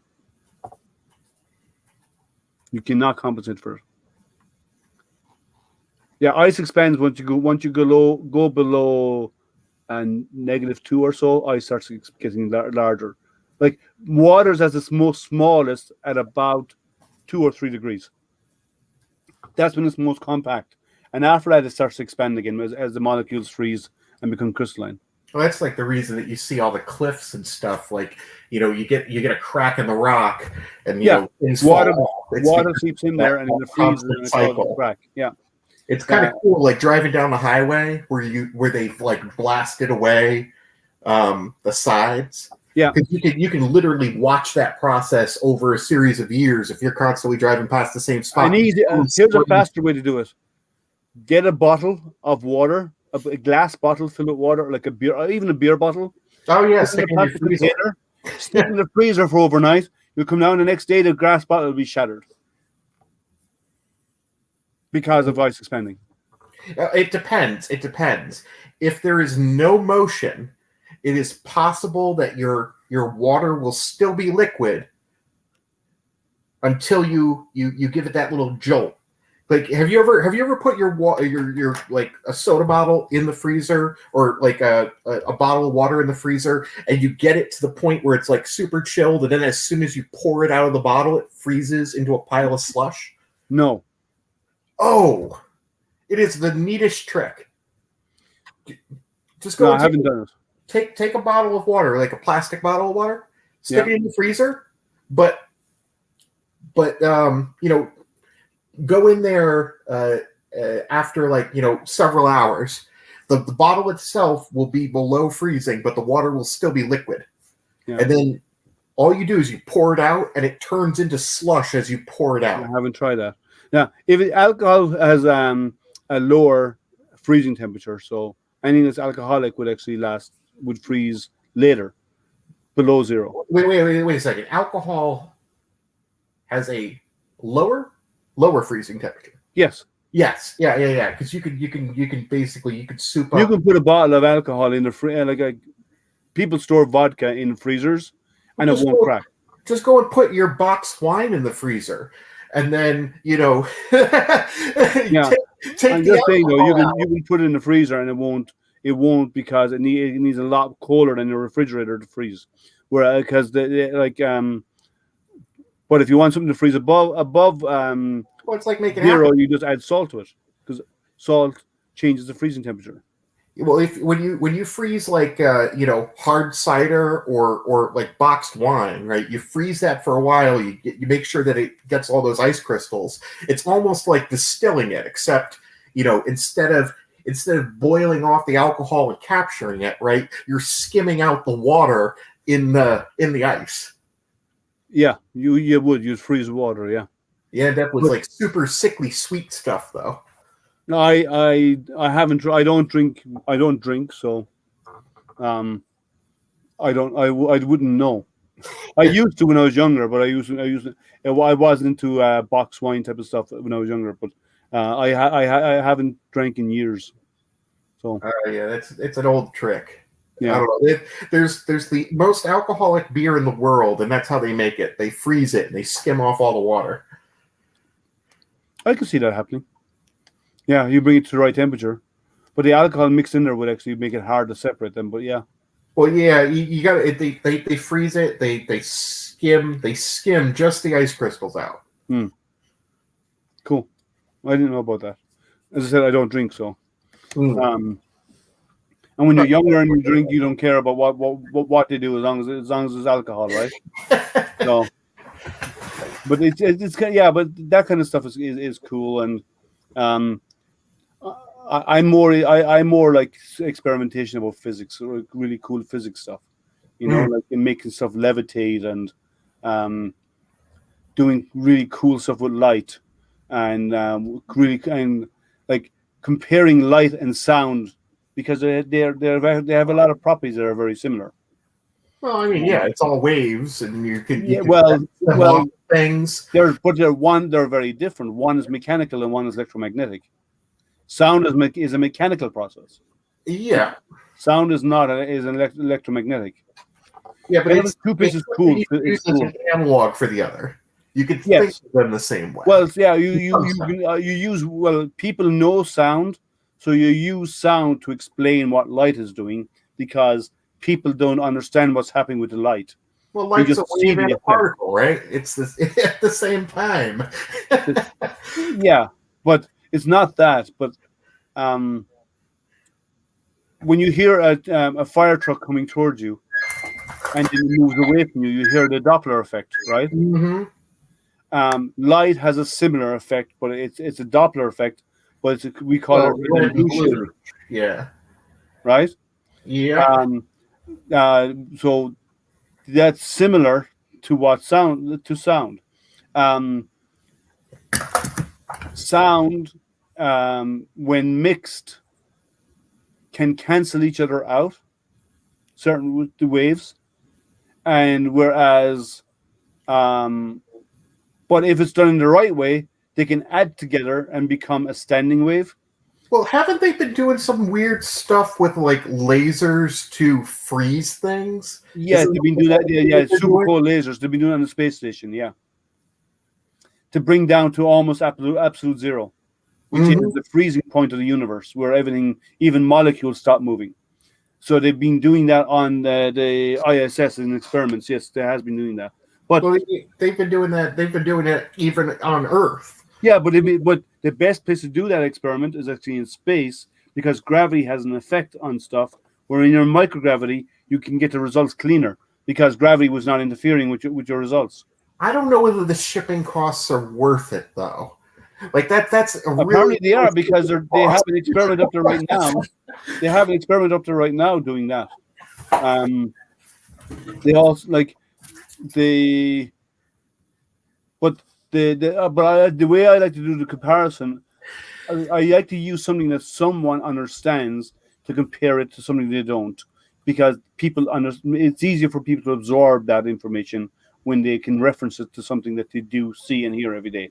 Like if I played two sounds, right, and they're played at the exact same in tandem with each other, right? So they're played at the same time, the sound will sound loud.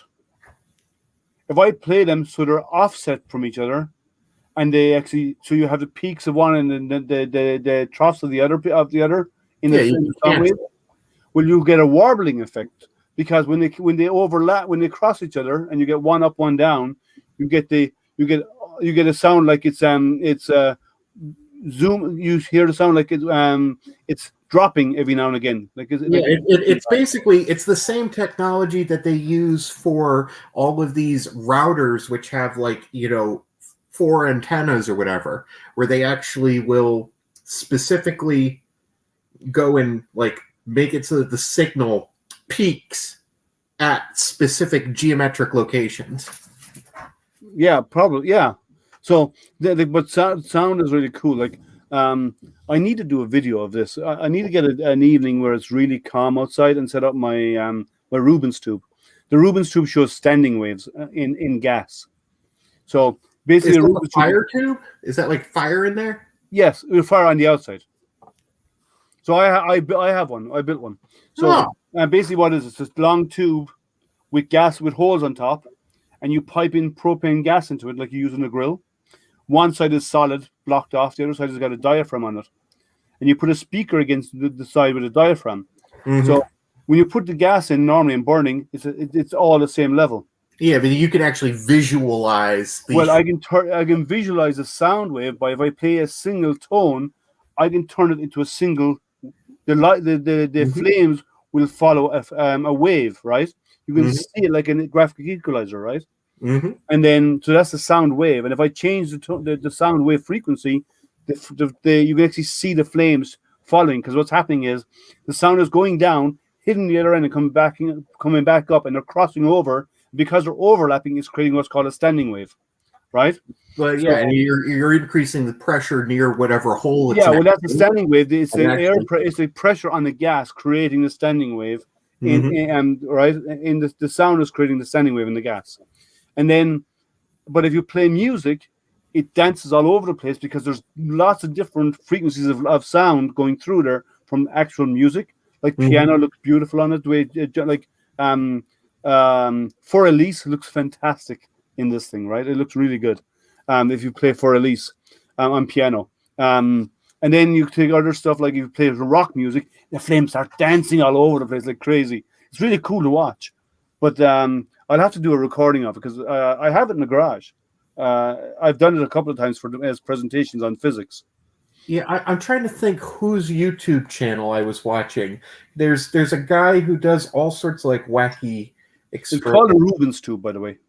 A Rubens tube? Yeah. Named after the physicist who came up with the idea. You're welcome, Amanda. We're about to wrap up here anyway. So, yeah, so if you Google Rubens tube, it's named after the physicist who came up with the idea, and it's some really cool ones out there. So I have one. I've made my own. But I should do a recording of it and put it out there on the YouTube because people like that kind of stuff. All I need is an evening with no wind, no air moving, a dead, calm, flat day. Well, just do it inside. What? Just do it inside. No, I don't want to do it inside. I won't do it inside the house for definite because my fire alarm will go off. No, you gotta do it in the garage. Yeah, well, you maybe the garage. I might do it in the garage, but I can. We park cars in our garage, so but I can do it outdoors as well. It should be pretty safe, right? It's not going to create sooty flames. It doesn't. But what the problem with it is propane gas is lighter than air, so it goes up into the atmosphere, right? Butane gas, which some people try, some people use butane gas, and that's a bad idea because butane gas is heavier than air and falls to the bottom. Perfect. That's perfect. It will flow right out the front. No. That's the problem because it builds up and stays there. It doesn't travel very well. You have to have your garage door open so it can flow. I understand that propane is the right way to do it. Okay, anyone who uses not anything but propane are doing it wrong because they're putting themselves at risk.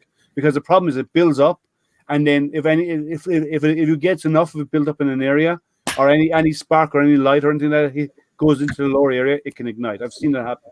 So you have to use propane gas, and a lot of colleges do not show a Rubens tube because they use butane gas as piped into for their Bunsen burners, not propane. And because they use butane, it's unsafe to do it in most schools because the gas supply is wrong. It's the wrong material. Well, I mean, if you have a regulator on it and it's fully ignited, you're not going to be losing much of it. Say that again. If you have a good regulator on it, once you've lit it, it's not going to just like. But you have to build up pressure to light it, so your gas is to leak out, and if it goes out during the presentation, which it often does, depending on how loud you play the music and stuff, you have gas leaking out. So there's a risk there. You should never ever do it. Propane is the right way to do it, like you do in a gas grill. That's the safest way to do it because it's lighter than air, and the worst that'll happen to it is it'll go up into the atmosphere, right? So it depends on whether or not you have a ceiling without ventilation. No, look, you could build up. You could build up. You're arguing with someone who does this all the time. If you're going to do it, you do it with propane. End of the rule. That should be the rule. End of story. Because if you do it with anything else, you're putting yourself at risk and people around you at risk. Propane are not at all. That's why gas grills are safe to have an open flame on it. Because if you leave the gas on, it just goes off into the atmosphere. It doesn't stick around. Yeah, but that's outside. if it's inside and you have it will still go up. Space, right? No, it will still go up and it will dissipate throughout the room and throughout your home. It will rise and will leave your home over time, over a short amount of time. Butane will not. It'll stick around. It will go down and settle in your basement and build up in your basement and everything. If you have a basement in your home, which we do, so you do not use butane. You always use propane because it is lighter than air. Safety first, right? Because you're dealing with explosive materials.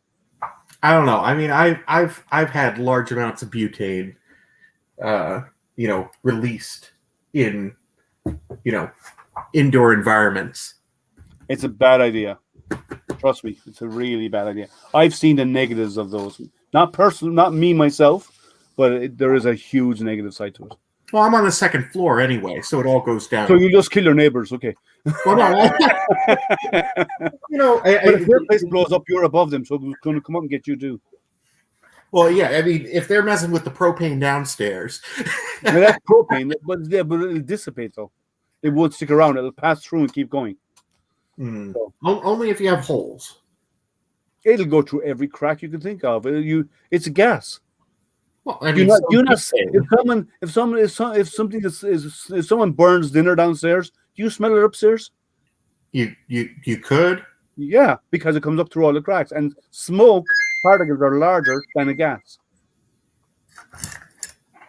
Much larger. Mm-hmm. Smoke particles are huge in comparison to a molecule of gas. So, big difference in size there, man. You're like talking about a pea and a football stadium in comparison in size, between the size of the molecules of a smoke molecule and the size of a molecule of any gas, of almost any gas. I would be concerned about a lighter than air gas accumulating if you have any space in your ceiling. It wouldn't. It would dissipate out through it. It would dissipate through, and because everything's porous, it would dissipate. Well, unless you're in a porous environment, how much gets dumped, right? Unless you're in a completely true. Like if you're in a concrete building, right, which has like very concrete is terribly porous, by the way. Yeah, but it's not going to just instantly travel through it. No, it's not. But still, but like we're debating semantics here, right? Because the safe way of doing it is propane, and that's the safe way of doing it. I will show it. I will do a video. I've been saying I'll do a video. I've just been lazy about it. And it doesn't take me long. All I need is some steady air evening to set it up and do it. And it's kind of cool to watch. To watch the gas, and I'll explain what's happening as part of it, as part of the video. I'll record this. I'll do a nerd corner video. You'll have to do something like cooking marshmallows over it or something. Make s'mores with music. Well, you could do that because it's gas, right? It's just a flame.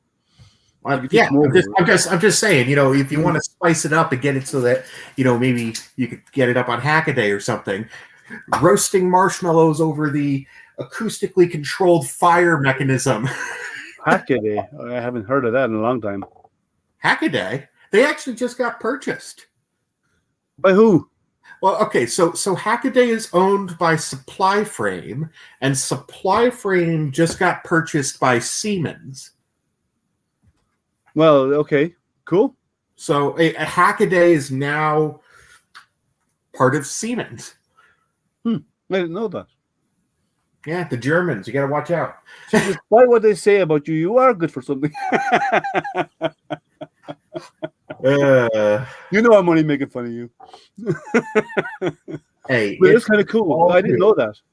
Yeah, no, it's this is recent news. Like the past 2 weeks is when that officially happened. Yeah, I've used like I haven't done a Hackaday stuff, but like people reusing cell phones as webcams and stuff like. Oh, so easy. Yeah, that's easy to do. Prepaid cell phones now for $30, and you know what's great? They have Wi-Fi. They have a touch screen, so you can configure it. You install an app. That's all you need, and now you have a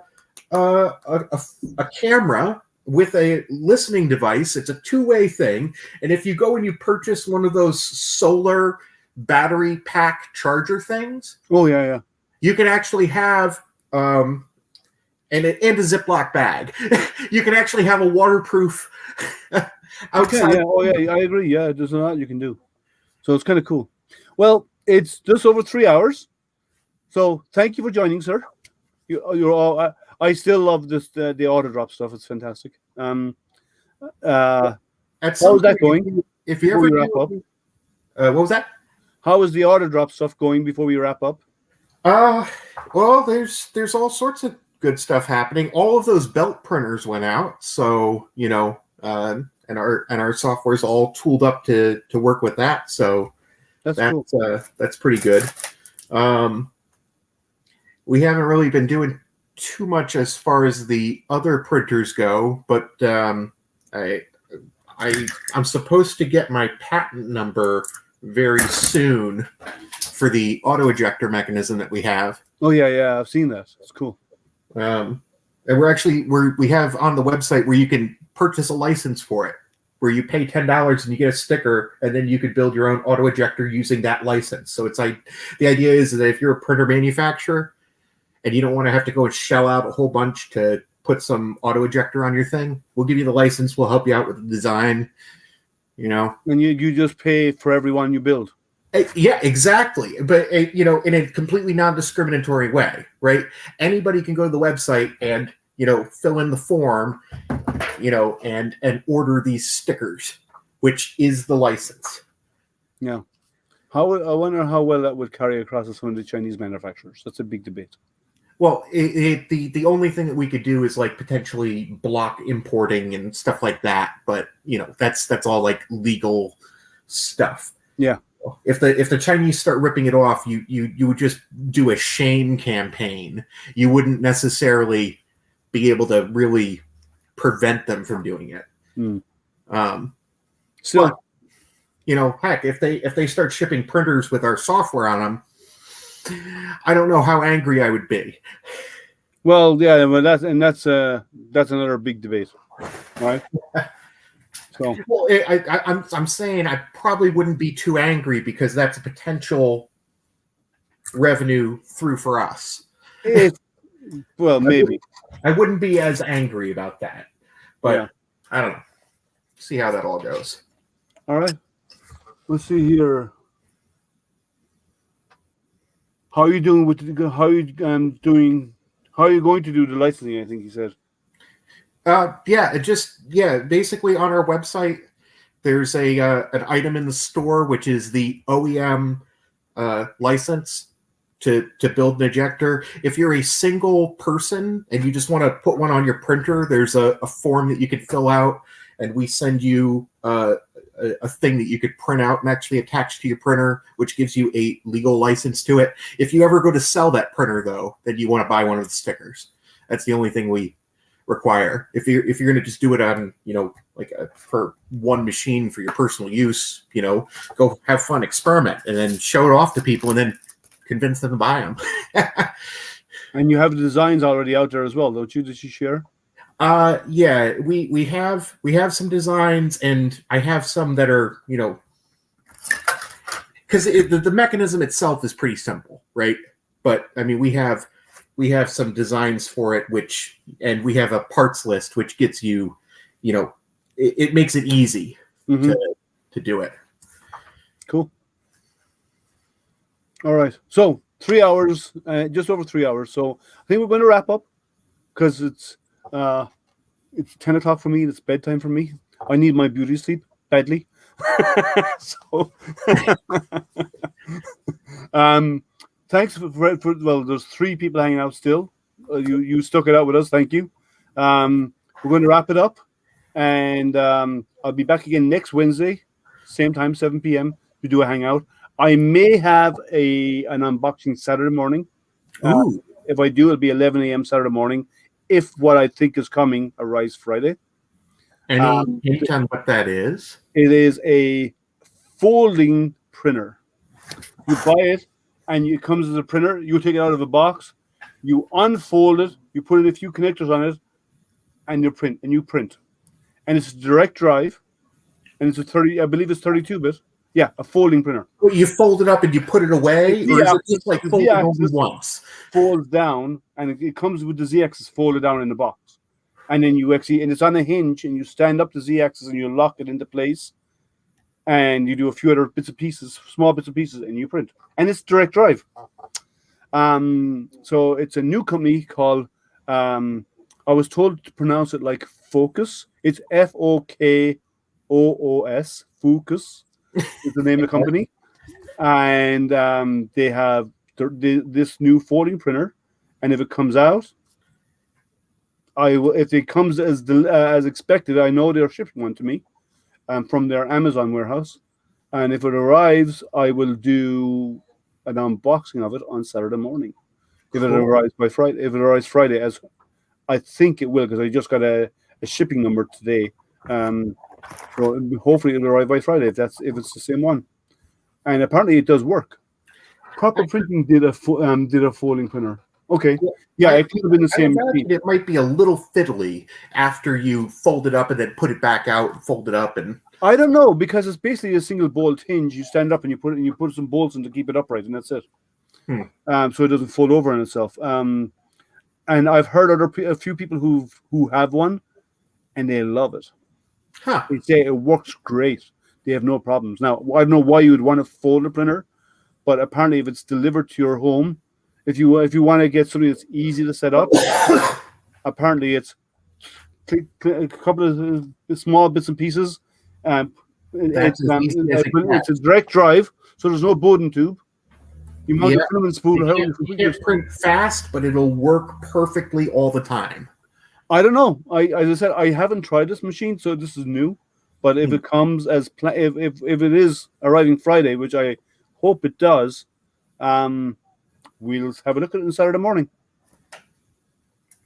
But I heard other people who like it. They say it works.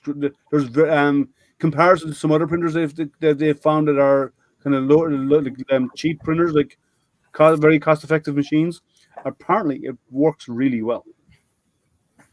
I even heard someone rated it a 4 out of 5. That's high for a low-cost printer. So, and that was a person's individual experience with the machine. So, let's see what it's like after we unbox it, do a first print, and then beat it up for a week or two, and then do a review after it. Yeah, we'll have to watch that. Yeah, so it'll be interesting. If it arrives Saturday, I will do a notice on Friday. I'll create a stream for Saturday. If that machine does arrive, it'll be Friday late afternoon, is my guess.